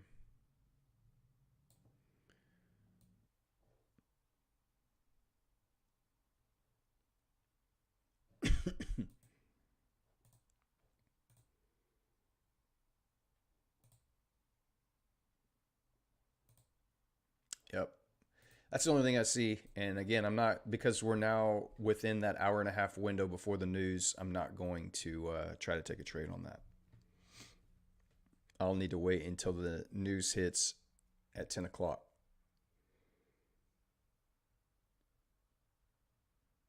Dennis Dasso says, "Say Venator, do you consider at any point in time the numbers from the macroeconomics perspective, like interest rate, CPI, and the rest?" I don't know. I mean, I don't take those into account on whether it's going to be bullish or bearish or whatever. The news moves. Obviously, the news creates liquidity, and that's really the only thing I'm concerned about is where is the draw on liquidity, and was there displacement away after liquidity was taken? So that's really the only thing I focus on.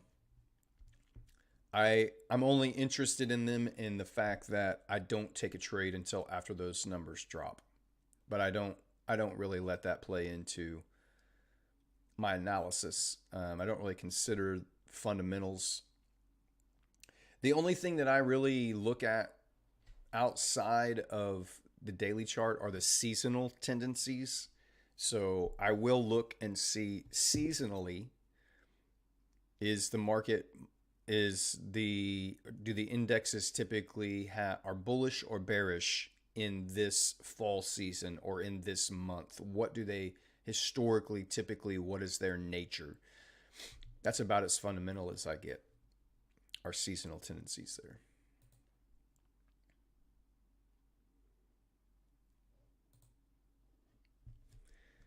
Evan's right where you're at. I was expecting it to drop lower. At times I get confused on that type of price action.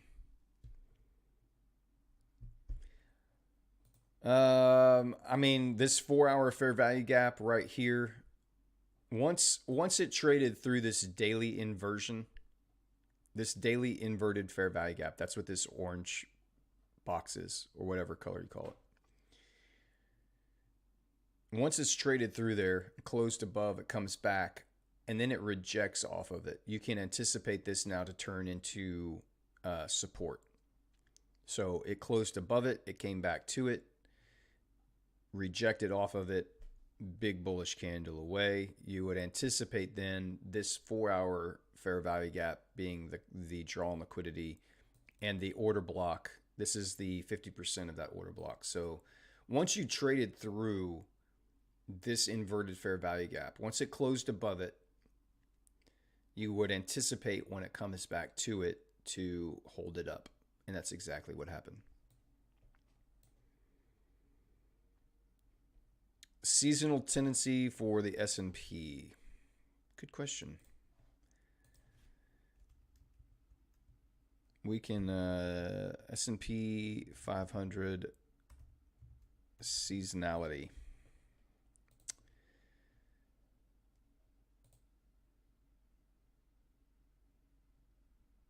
August is pretty neutral. It's basically flat. And then September is bullish towards the beginning of the month, pulls back towards the end of October. October is slightly bullish, and November and December are completely bullish.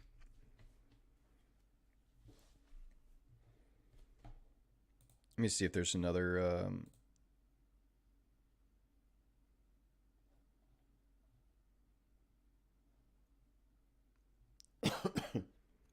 yeah, basically what I just said. August is pretty much sideways. September is slightly bullish. October typically has some kind of a dip at some point in the month, and then November and December just rip seasonally. That's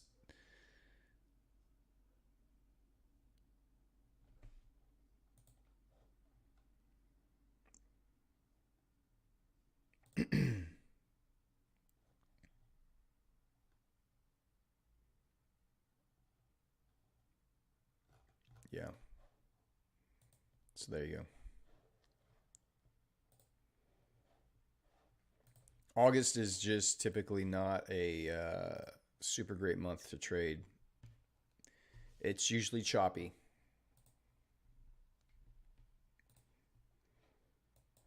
It seems to be the month of vacation for a lot of traders and bankers and price movement. It just, everybody goes away, takes August off.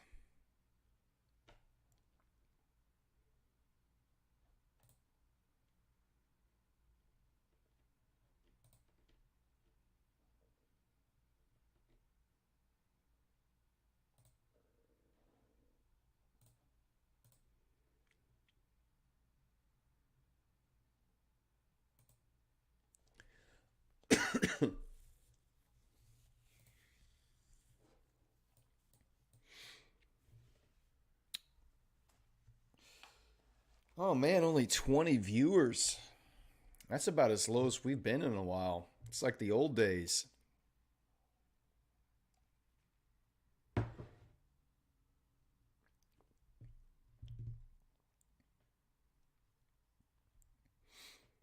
Because of school. Maybe. I don't know.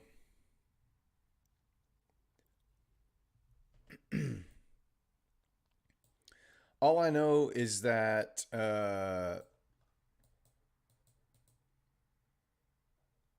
August is going to give us some trades. We're going to catch a trade or two in August, I promise you.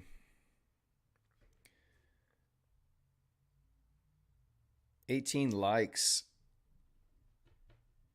Viewers flat, just like the market. Probably, yeah. Everybody's sleeping in. Smash that like button. Let's go. Oh, I hear the pups coming down. It's about time for the pups to come down. It's Hey buddy. Hi. Good morning. What? Worst night of your life? I'm sorry. Was I keeping you up or something? No. Okay.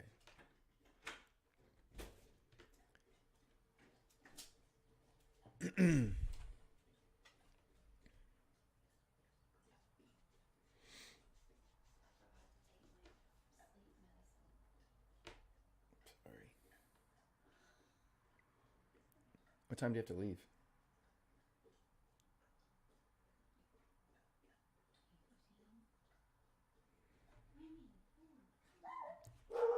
All right, there they go. I found the murderer today.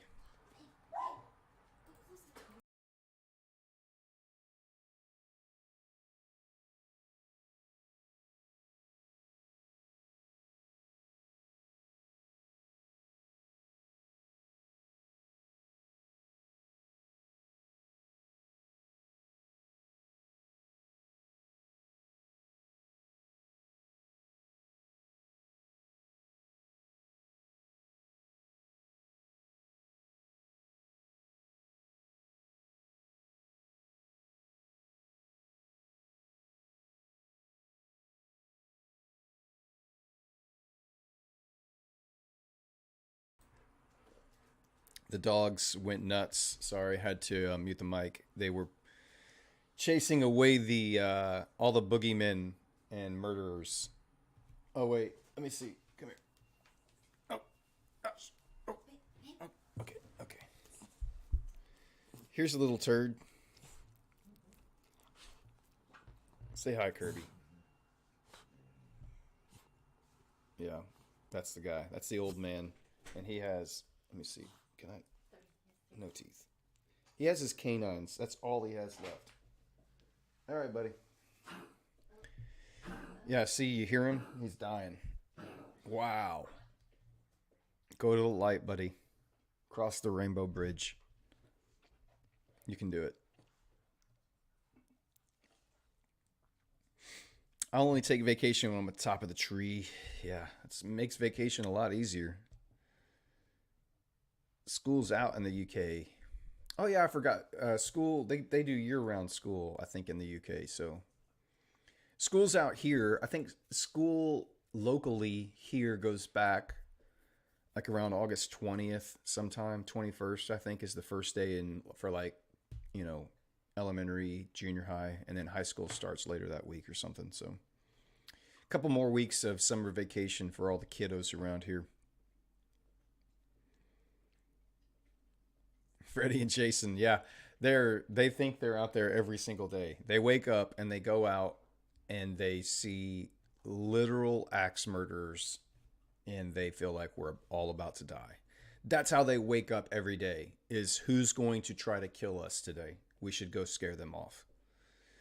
I don't understand it. Hey, Braveheart. Happy new month to you as well. Glad to be out of that horrible month of July and ready to get back on the charts, man. Ready to hunt those setups, getting back in the tree stand, looking for our trophy bucks, man. That's what we're trying to take down. And August 1st so far has been a big fat nothing. Eurodollar has given us one possible setup, but we are not going to take any trades on that until the news comes out at 10 o'clock. This is the only setup. If it triggers in before the news hits, that's just, we miss it. And if it's still there after the news hits, then we might have a setup. But this is the only thing I see currently. And I'm definitely, John Lau, I'm definitely not in a rush. I'm in no rush to take a trade. I've kind of gotten away from and eliminated the itch to trade. And that's a big deal for a lot of people, is scratching the itch to take a trade. And I really don't, that's probably the one thing I don't struggle with at all anymore. I don't care whether I take a trade at all, ever, now. I just don't care.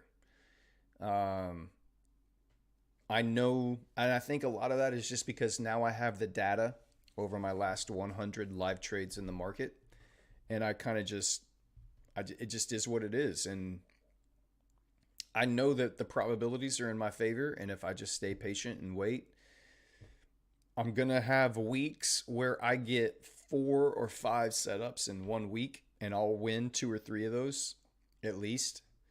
And then there's going to be weeks or months like we just came out of July where we get a setup a week.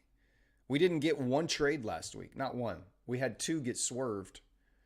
And that happens. And so it's just part of the life of being a trader. Like I'm not going to change anything because I just don't see my setup forming. I'm not just going to be like, oh, well, crap, the market's completely changed, this is never going to work again.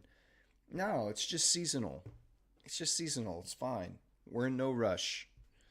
I don't care if it's another 2 weeks before we get it set up, then that's what it is. I don't care. I'm in no rush. My preference is that we would get a couple trades a week. That's really my preference, 2 to 3 trades a week. But I'm in no control of that. Yeah, I know they're just doing their job. It's just annoying as hell, and I'm sure my neighbors hate it too. So I don't know why they feel the constant threat of life against us. Cisco says, I need that patience to wait on a good trade. I'm fine on demo because I don't care because it's not real, but when money is on the table, I screw it. The one thing that helped me, Cisco, is that I realized I'm still just demo trading.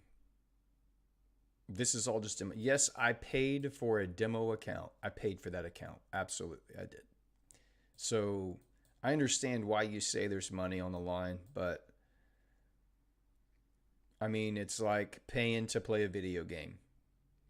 You pay $60 to play a video game, buy a new game, and you play hours and hours and hours on it, and you don't care.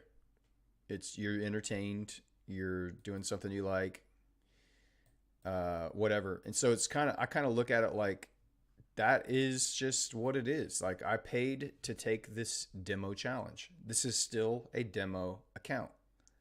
This is just paper trading. There is really no money on the line on these challenges. I know it's the money that you paid to play the game is on the line, but some people golf. Some people spend hundreds and hundreds of dollars a month playing golf to entertain themselves. Well, I'm going to take that same money and I'm going to play a demo account. And if I get really good at it, then I could eventually make money. And the only way I get really good at it is by consistently executing my trading plan. So that's the one, and I know it's just mind games the way I'm talking about that, but really you have to play mind games with yourself. You have to find the psychological switch that you can flip in your head that helps you get past demo trading and just understand this is a demo account. Even this funded account, this 10K funded account that I'm trading, it's a demo account. I guarantee you, Bespoke is not booking my trades. They're not. Not on this 10K funded account. Not happening. So these trades are not in the market at all, anywhere. That's the one thing that helped me. On the EU setup, even though it hasn't taken out that prominent high, is that still enough to count as tapping into liquidity? Yes, it is. It still does count. It took out buy-side liquidity. It took out two old highs, this swing high and this swing high. I would have probably preferred, I mean, would it have been better to take that out? Yeah, but it's already tapped up into this imbalance. It tapped up into it, all of these, and rejected. And it came back up into this balance one more time, and it grabbed liquidity. So that's enough for me. It checks off all the boxes. Now, if it comes down and it taps into this sell side liquidity before it returns, then it would be invalidated. That's kind of your that little red line there. If it hits that first, you're out. You're not gonna even look for that anymore. Currently, we're not even looking for anything because in just about an hour, we have some red folder jobs news. So that could be the turning point of the day. Could be the low of the week that we're putting in here. But we'll just have to wait and see.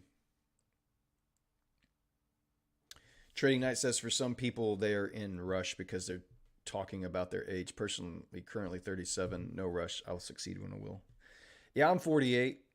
I feel the pain of, oh man, you're not getting any younger. You need to figure this out quick. So I feel that pain. The young guys, they have a greater tolerance for risk, and so oftentimes it's those younger guys that take a lot longer to get to a place of profitability because they just they're more willing to gamble and they're more willing to just throw money away and take a shot, I guess. Their risk tolerance is super high. So a lot of times, and they just don't have the emotional maturity and self-discipline needed to really be successful at this. So age definitely is a factor. John says algo trading also helps a little with that as well. I've never done algo trading. I've never bought any bots or EAs to trade. I did look into it for a little while. I found it kind of fascinating and interesting, but I never found one that had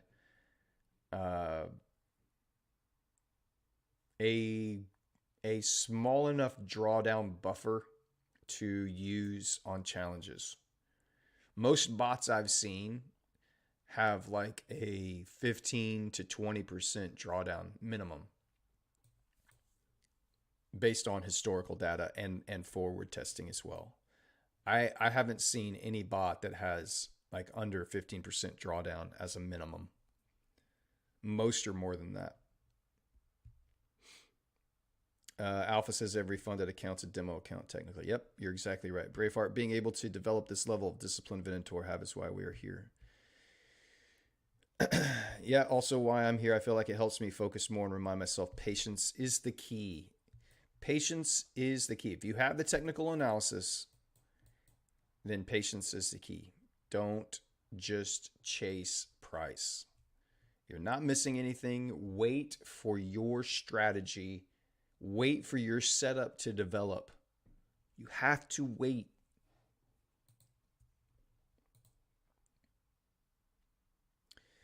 The dollar has now tapped up into the 50% consequent encroachment of our 4-hour order block. So we'll see. And we're also approaching the new hour wherein we'll get that red folder news. So do you guys, here's a good question for the chat. I'll put this poll up. because this often happens 70% of the time. 70% of the time, the high or low of the week is formed on Tuesday. Will the high low of the week be put in today? Start a poll. That's what I needed to do. I was just going to leave a comment.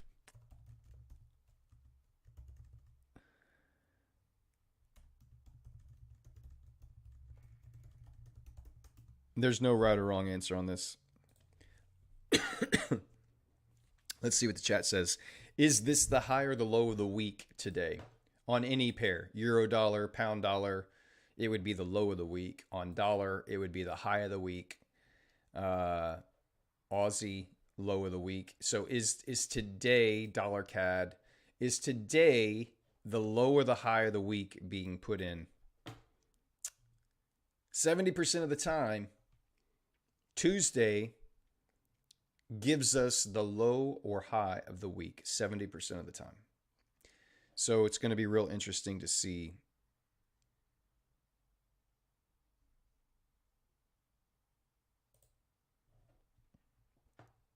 what happens there.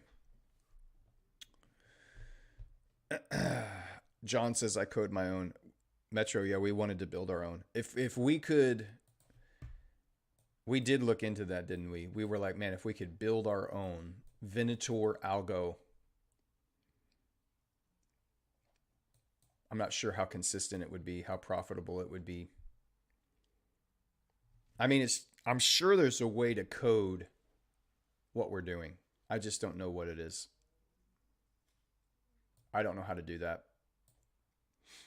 But it would be kind of cool to see if you could code it out, what it would, how it would actually, how a robot would actually do with that. Nobody wants to vote.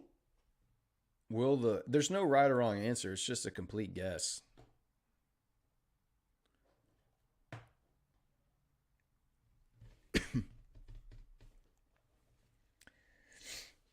John says it's how I passed 5%ers. Way to go, man. You found a bot to pass. Prop firms let you use a bot. Yes, John, some do. Some do not. Some do not allow EAs. Expert advisors is what they're called. Some will not let you do that. Some will. So you just have to check their rules on algo trading. Some will let you use it.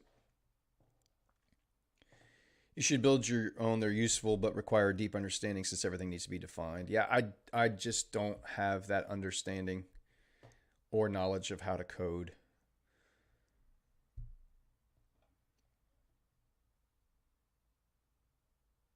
Might change my answer after the jobs number.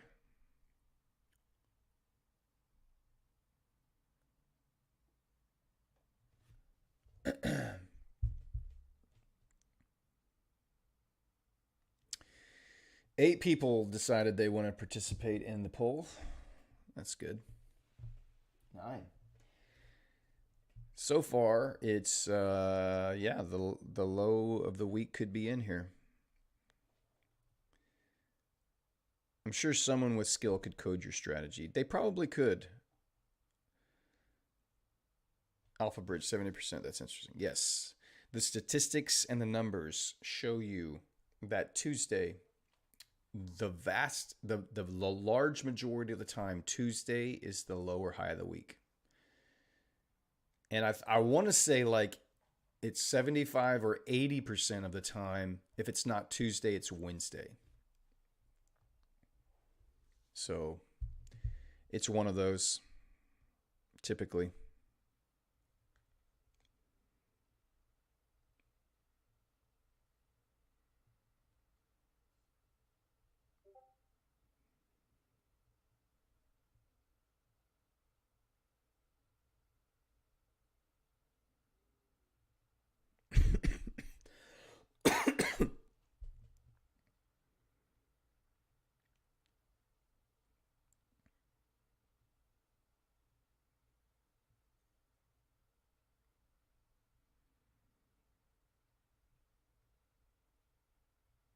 I'm answering a couple text messages here, so bear with me, guys. Sorry about that.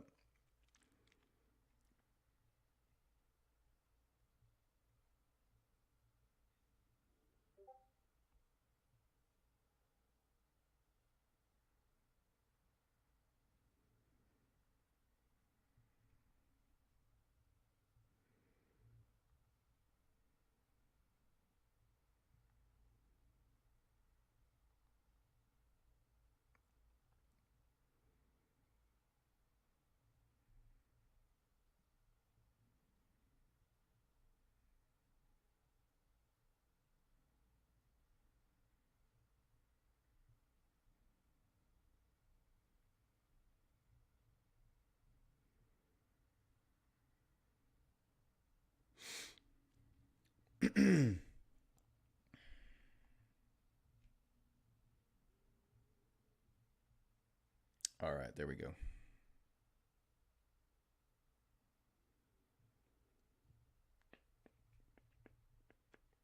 Let's see what's the poll up to here. 13 votes.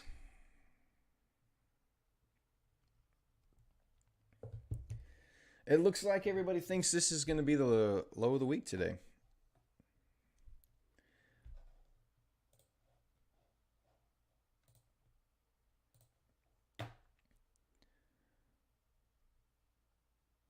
We'll see how accurate the chat is. We probably won't know till tomorrow or Thursday, really, but we'll see how you guys do. John says, I'm sure there is. Don't totally understand these strategies enough to code them. Seeing you live stream helps me better understand the strat better. Good.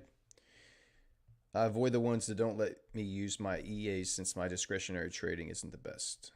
Probably a good idea. I mean, if you don't have a super good grasp, but you have an EA that can act very mechanical for you and can be profitable.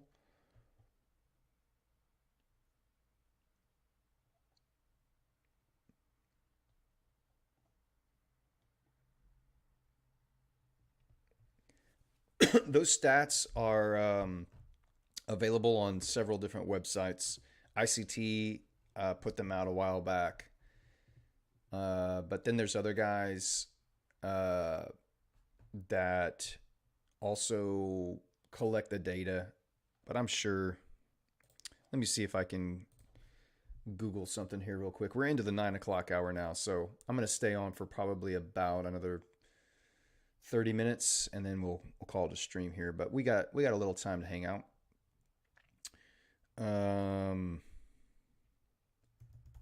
Forex high or low of the week statistics. Let me see here.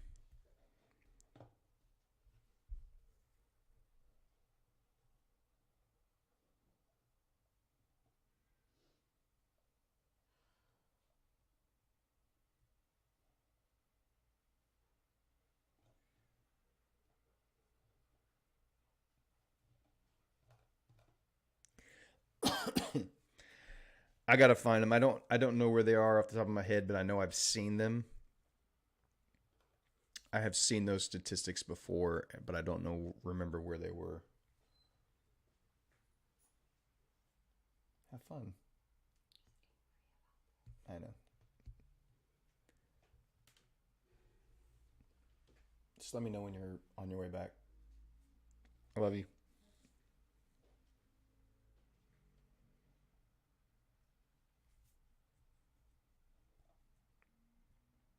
I can't find them. Let's see.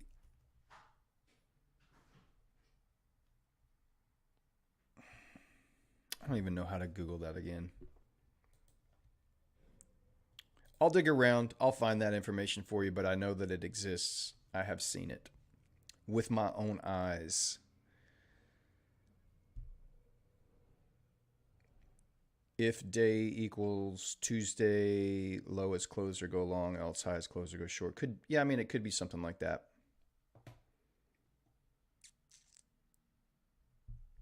Could get some weekly peaks today for sure. We have a lot of red folder news this week. Let's see, we've got, what else do we have this week? Today we've got jobs openings. Tomorrow we have the ADP non-farm employment change, red folder. Thursday, Pound has red folder news.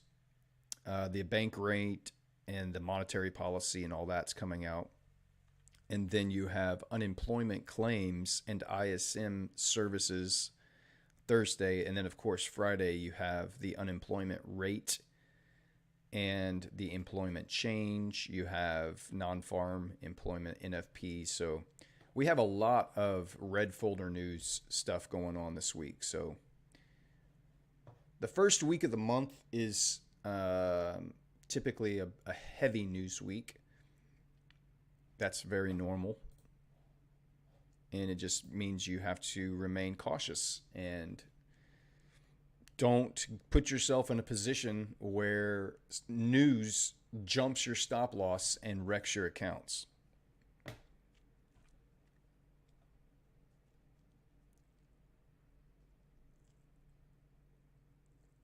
Exactly, John. It's very interesting algo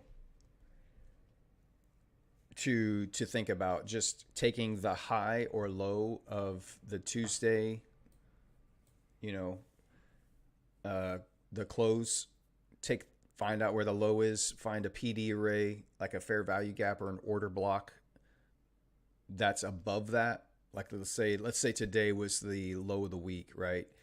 And then you look on the 1 hour time frame after the market closes, you find an order block above that you use as an entry. You put your stop below the low, and then you just let it go until end of day Friday. It would be an interesting algo to try to get into.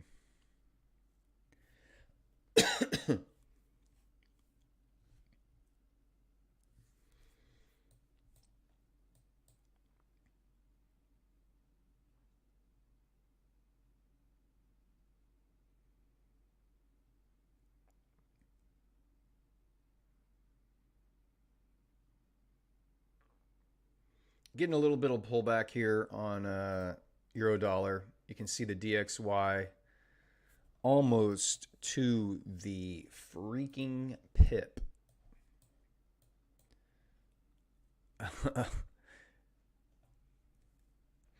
This is when this stuff happens.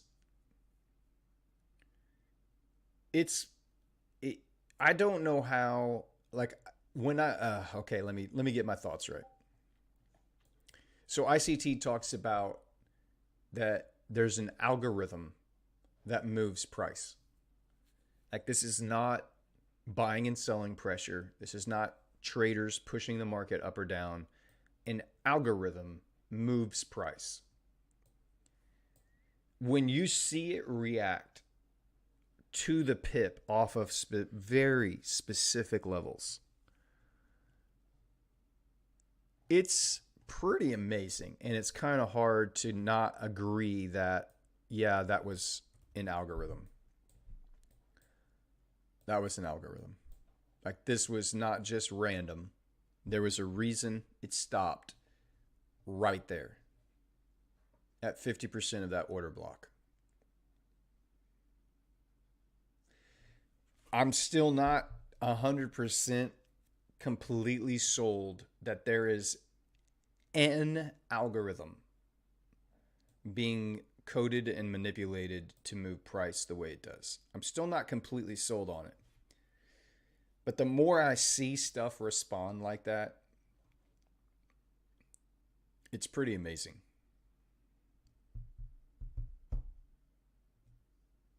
Did I see the interview with Rasha Banks?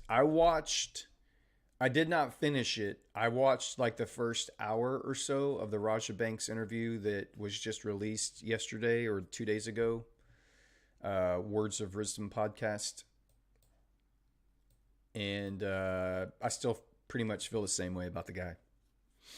He's trading on his own broker. There's a reason he won't trade on anybody else's. There's a reason he won't let a unbiased, independent third party audit his withdrawals, his trades, because he can manipulate everything he sees. Does he know how to trade, and has he made money trading? I believe he has. Yes.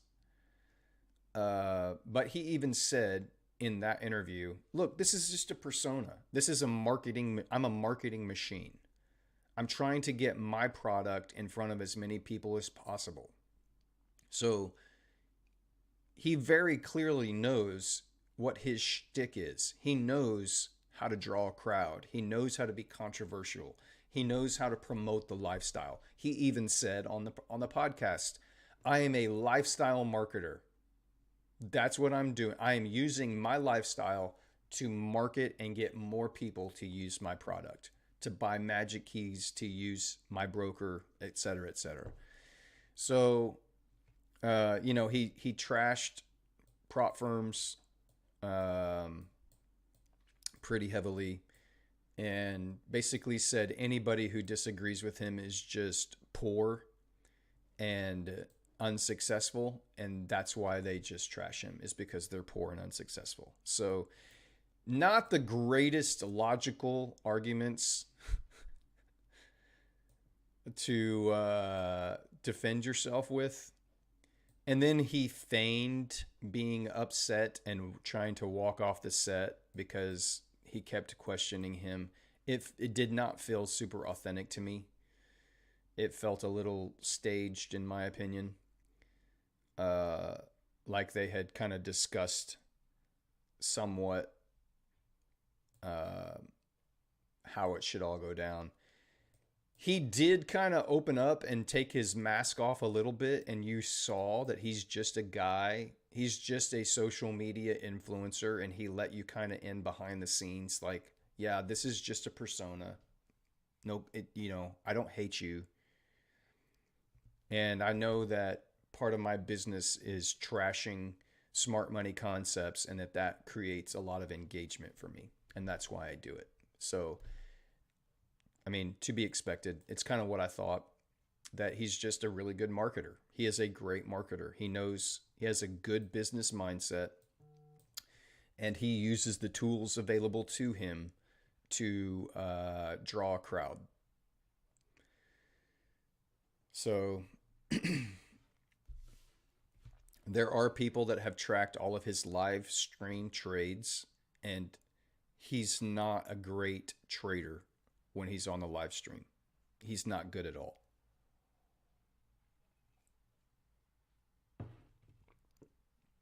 All of his all of his big winners happen when he's not on the live stream.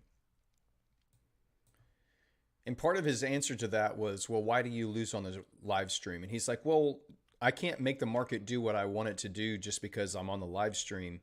So I can't bring in the volatility I want. I can't just call the forex gods and make a bearish candle print." No, but what you can do is not take a damn trade if it doesn't fit your strategy. You can just sit there and go, "You know what? There's no setup here today, guys." But that's not going to help him, because if people aren't trading and they're using his brokerage, he's not making money. So he has to show people. And he even said part of the live stream is mostly just to demonstrate the broker that he uses and magic keys and get that in front of people. So I get that. But at the same time, you don't have to trade. You don't have to take a trade, bro. Like, you don't have to take a trade just because you're on the live stream. You can say, "You know what? No trade today.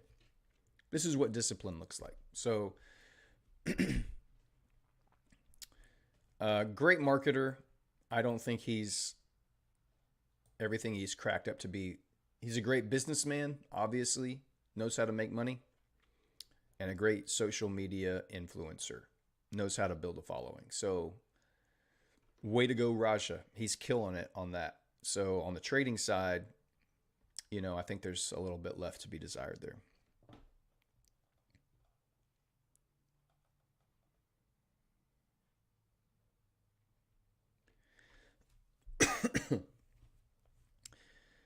uh, he seemed to be pissed. He seemed to be pissed. I don't know that he was. Even during the interview, he does a buzz when he faked to go, yeah.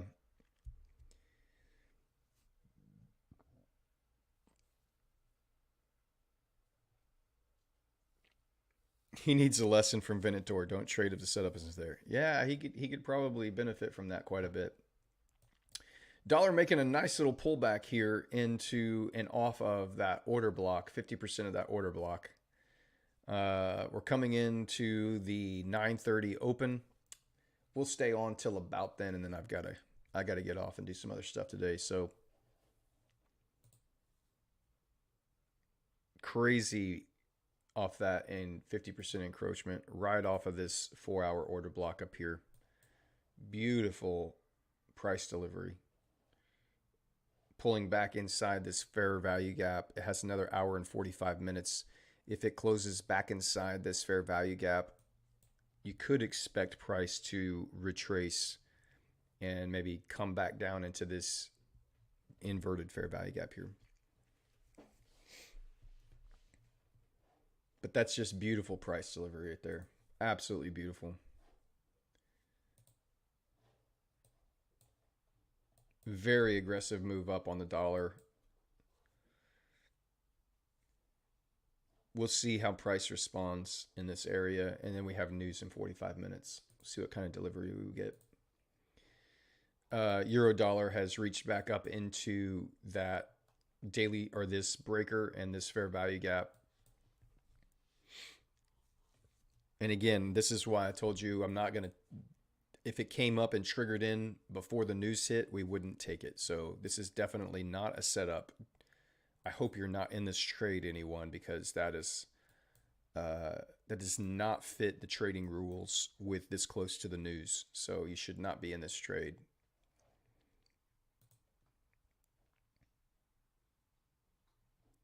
Nothing here on GBP. Dollar is kind of bouncing off a little bit of the top of that fair value gap now. This is the 4-hour. This orange box here is our 4-hour fair value gap underneath that order block. GBP is just still inside this range here. US 30 back inside its range. It's left below these relative equal lows here and relative equal lows here. It failed to displace back above this order block. Aussie pulling back up into its fair value gaps now off of its lows.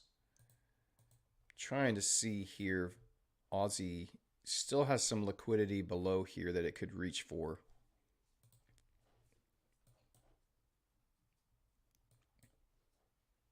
Kind of at the bottom end of all this chop. So if you look at this as accumulation, you've had manipulation to the sell side and you've had manipulation to the buy side, and we're now approaching the extreme end of this consolidation range down here. So there's definitely some sell side liquidity back here.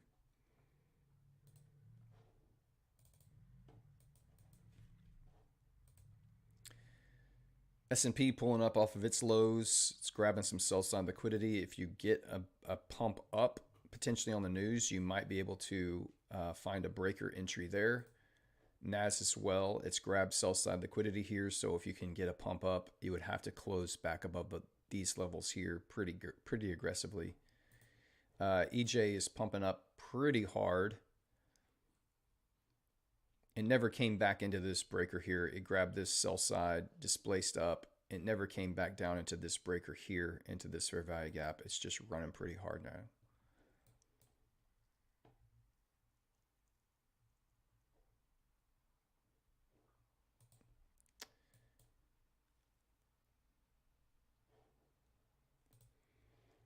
All right, so it's just kind of a waiting game at this point. We still have about 45 minutes now until that news comes out. I'll stay on until the 9:30 open, and then we will probably just call it a day here. Good 2.5 hour stream.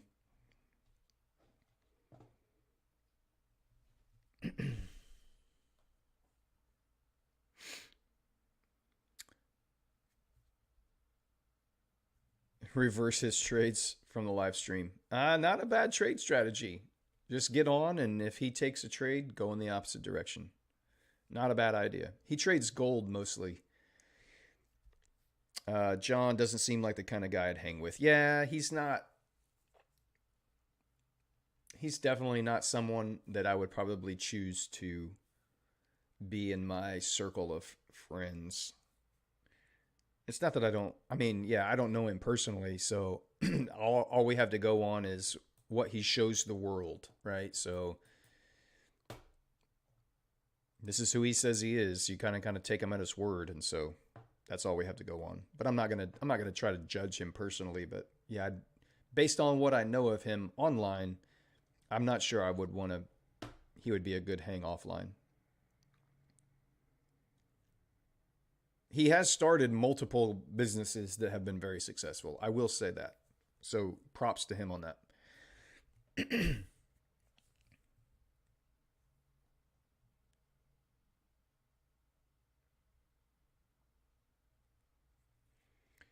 Question, please. Have you ever used the seconds time frame during your trading journey? I have never used the seconds time frame. I've seen guys do it. There was a mentor that I was watching for a little while that did use the seconds time frame. But no, 1 minute is as low as I would go, and I got torched.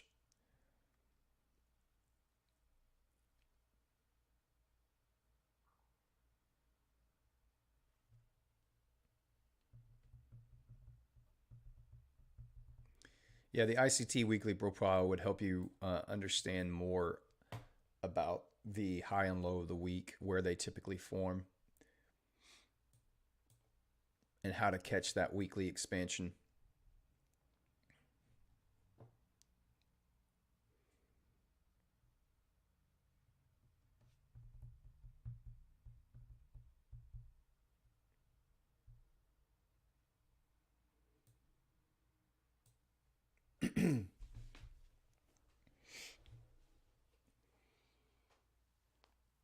Oh gosh.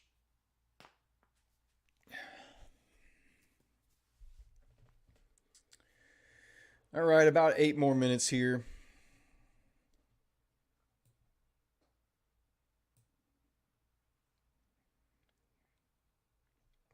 We'll see if we get a reversal here completely, or if this is just a short little retrace, rebalance some of that aggressive move to continue higher.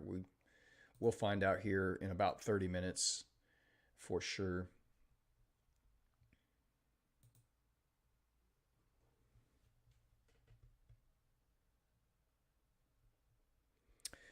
Hooligan says from automated back-tested data, there's a 50% chance low or high of the week is formed by Tuesday. But the thing is, there's an equal 25% for Monday or Tuesday on EU from all historic data.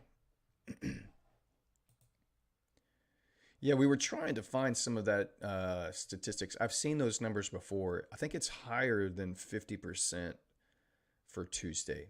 I think it's closer to 70%. The Tuesday is the higher low of the week. Maybe that was indexes. Maybe I'm confusing that with forex, but I'm pretty sure it's with EU and GU as well. That Tuesday is more than half the time. More than half the time.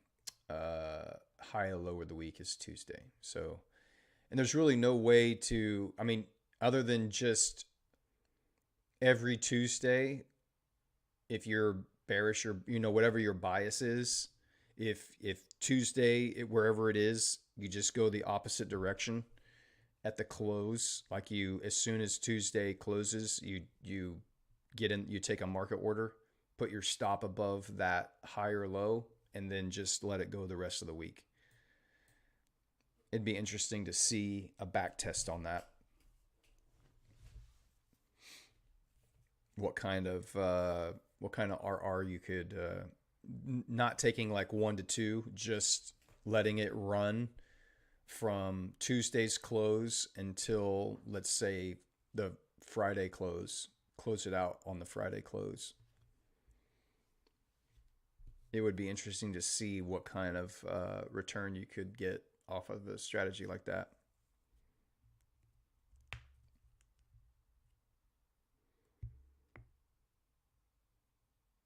You're basically taking one trade a week.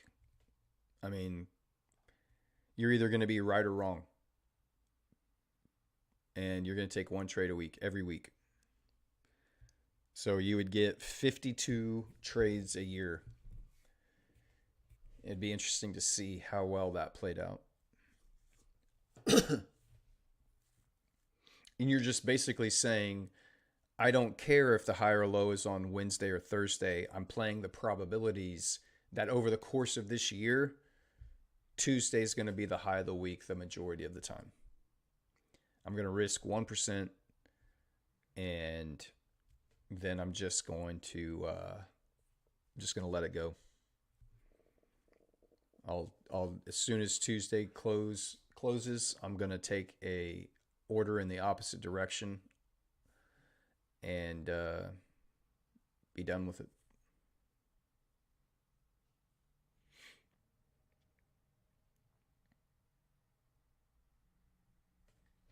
Yeah, if you did more pairs, you would just have to lower your risk. Let's say you were watching 5 pairs, then you would have to only do risk like 0.2% if you took a trade on each one every week. Yeah, there's really no thinking required about it's truly all mechanical. Hey, Shadow Trail Trades, welcome in. Good evening.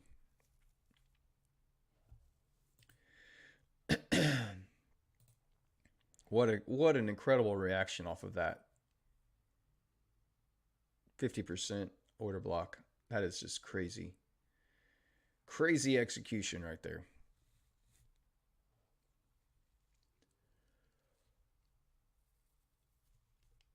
Oh.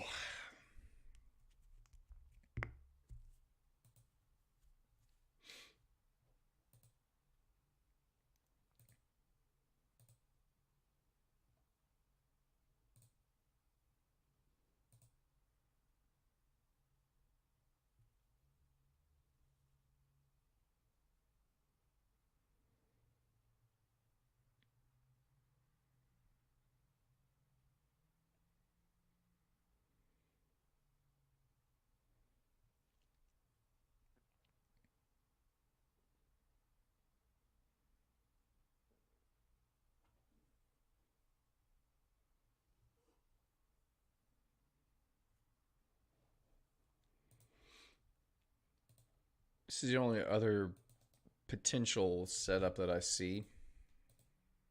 EJ here.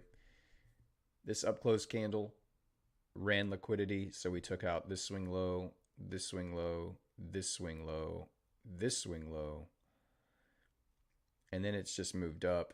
Tried to displace, couldn't, and then finally displaced above, and you have 2 fair value gaps here inside this breaker.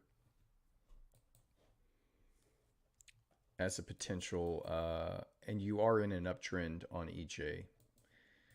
You do have buy side above.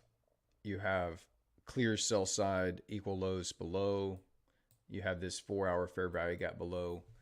But you are in an uptrend. You just have to be cautious. This is a consolidation area.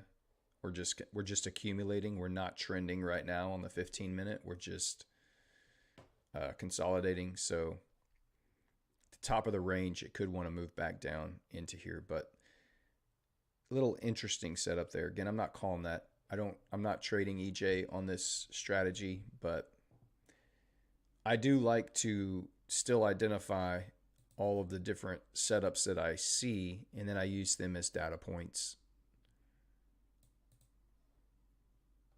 That's your potential entry there on EJ.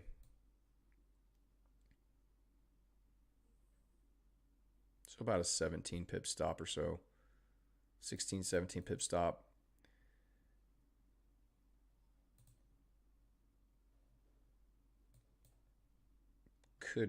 Could be interesting to see how that plays out. All right, here we are at the 9:30 open. We'll see US 30 shooting off. S&P not pumping super hard. NAS not pumping, but US 30 is just ripping. I mean, just absolutely flying up off of there on the open.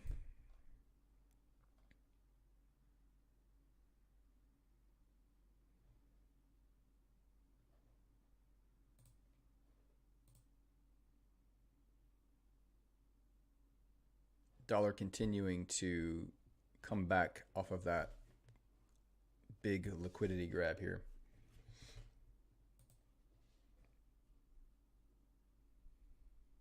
It's always interesting when the indexes don't move together. So you got the Nas dropping, S&P is basically neutral at open, and US 30 is on rocket fuel. It's like, what? It's so weird. Like Nas is absolutely just moving in the opposite direction. So which one's lying? S&P, Nas, or US 30? Who's lying?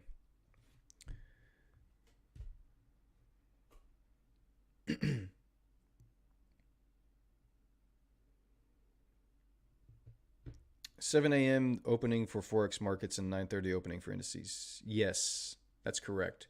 Well, so yes, the Forex markets at 8 a.m. typically 7 a.m. New York.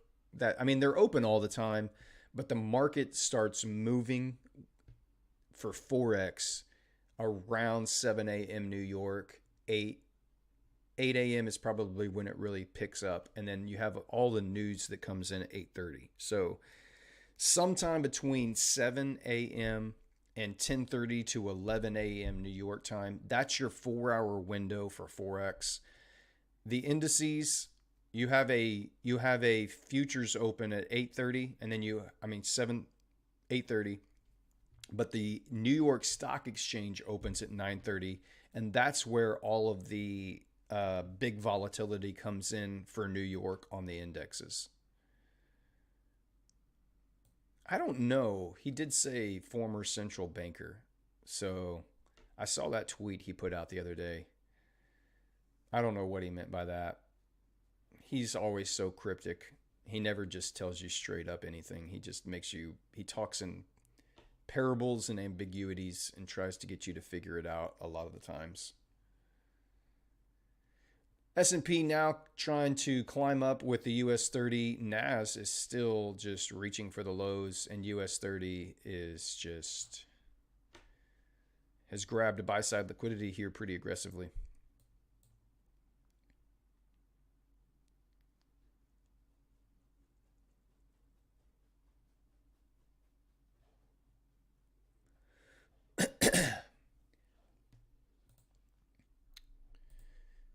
Dollar not getting much movement here at the open.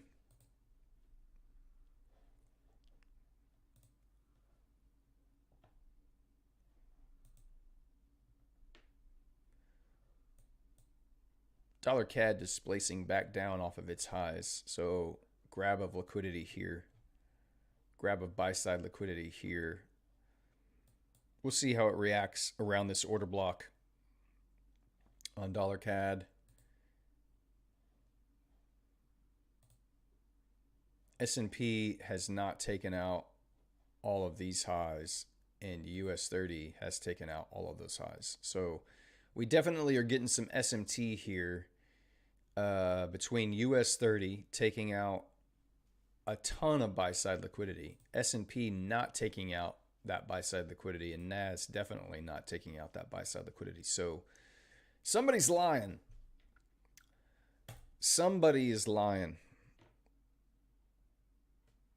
He definitely has said some crazy things.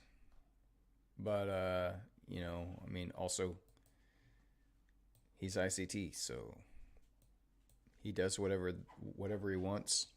He can say pretty much whatever he wants. He knows how to call the markets. No doubt.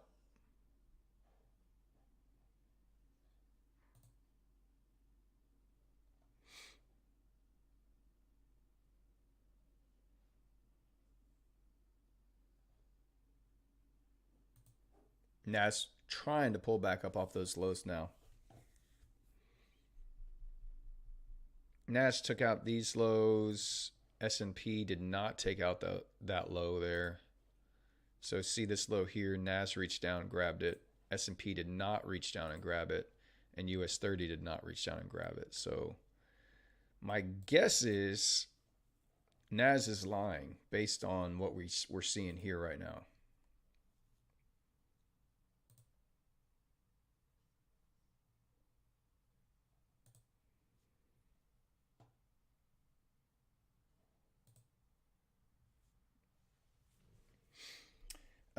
Venator says, apologies if you haven't or don't say anything about it, but did you quit your day job to trade full time, or do you still do both? Or if you quit, how long did you trade before quitting? I still have a day job. I don't need it, but I still choose to because I love what I do. So I work for a church, and I oversee all of the music. It's a big church here in the Houston area, and we have multiple campuses with big. We use bands like live bands on our stages, and I oversee all of the music for all of those campuses. And I love doing it. Absolutely love doing it. Have done it for 25 years, and I do it because it's part of my faith, but I also do it because I love it. So, but I probably a year and a half ago I reached a point where that I didn't need to do that. So that's where we are right now.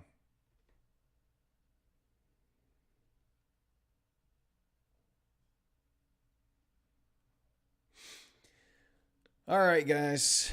I am probably just going to go ahead and call it here. The news comes out in about another 20 minutes. So I'll be watching offline. Follow me on Twitter at Venator Trading. If anything comes up, I will post setups over there on Twitter if I do decide to take a setup today off the stream. So otherwise, thanks for watching today, guys. Hit that like button before you get out of here. But stay safe. Enjoy the rest of your days. Happy hunting. And we will see y'all again tomorrow. Adios.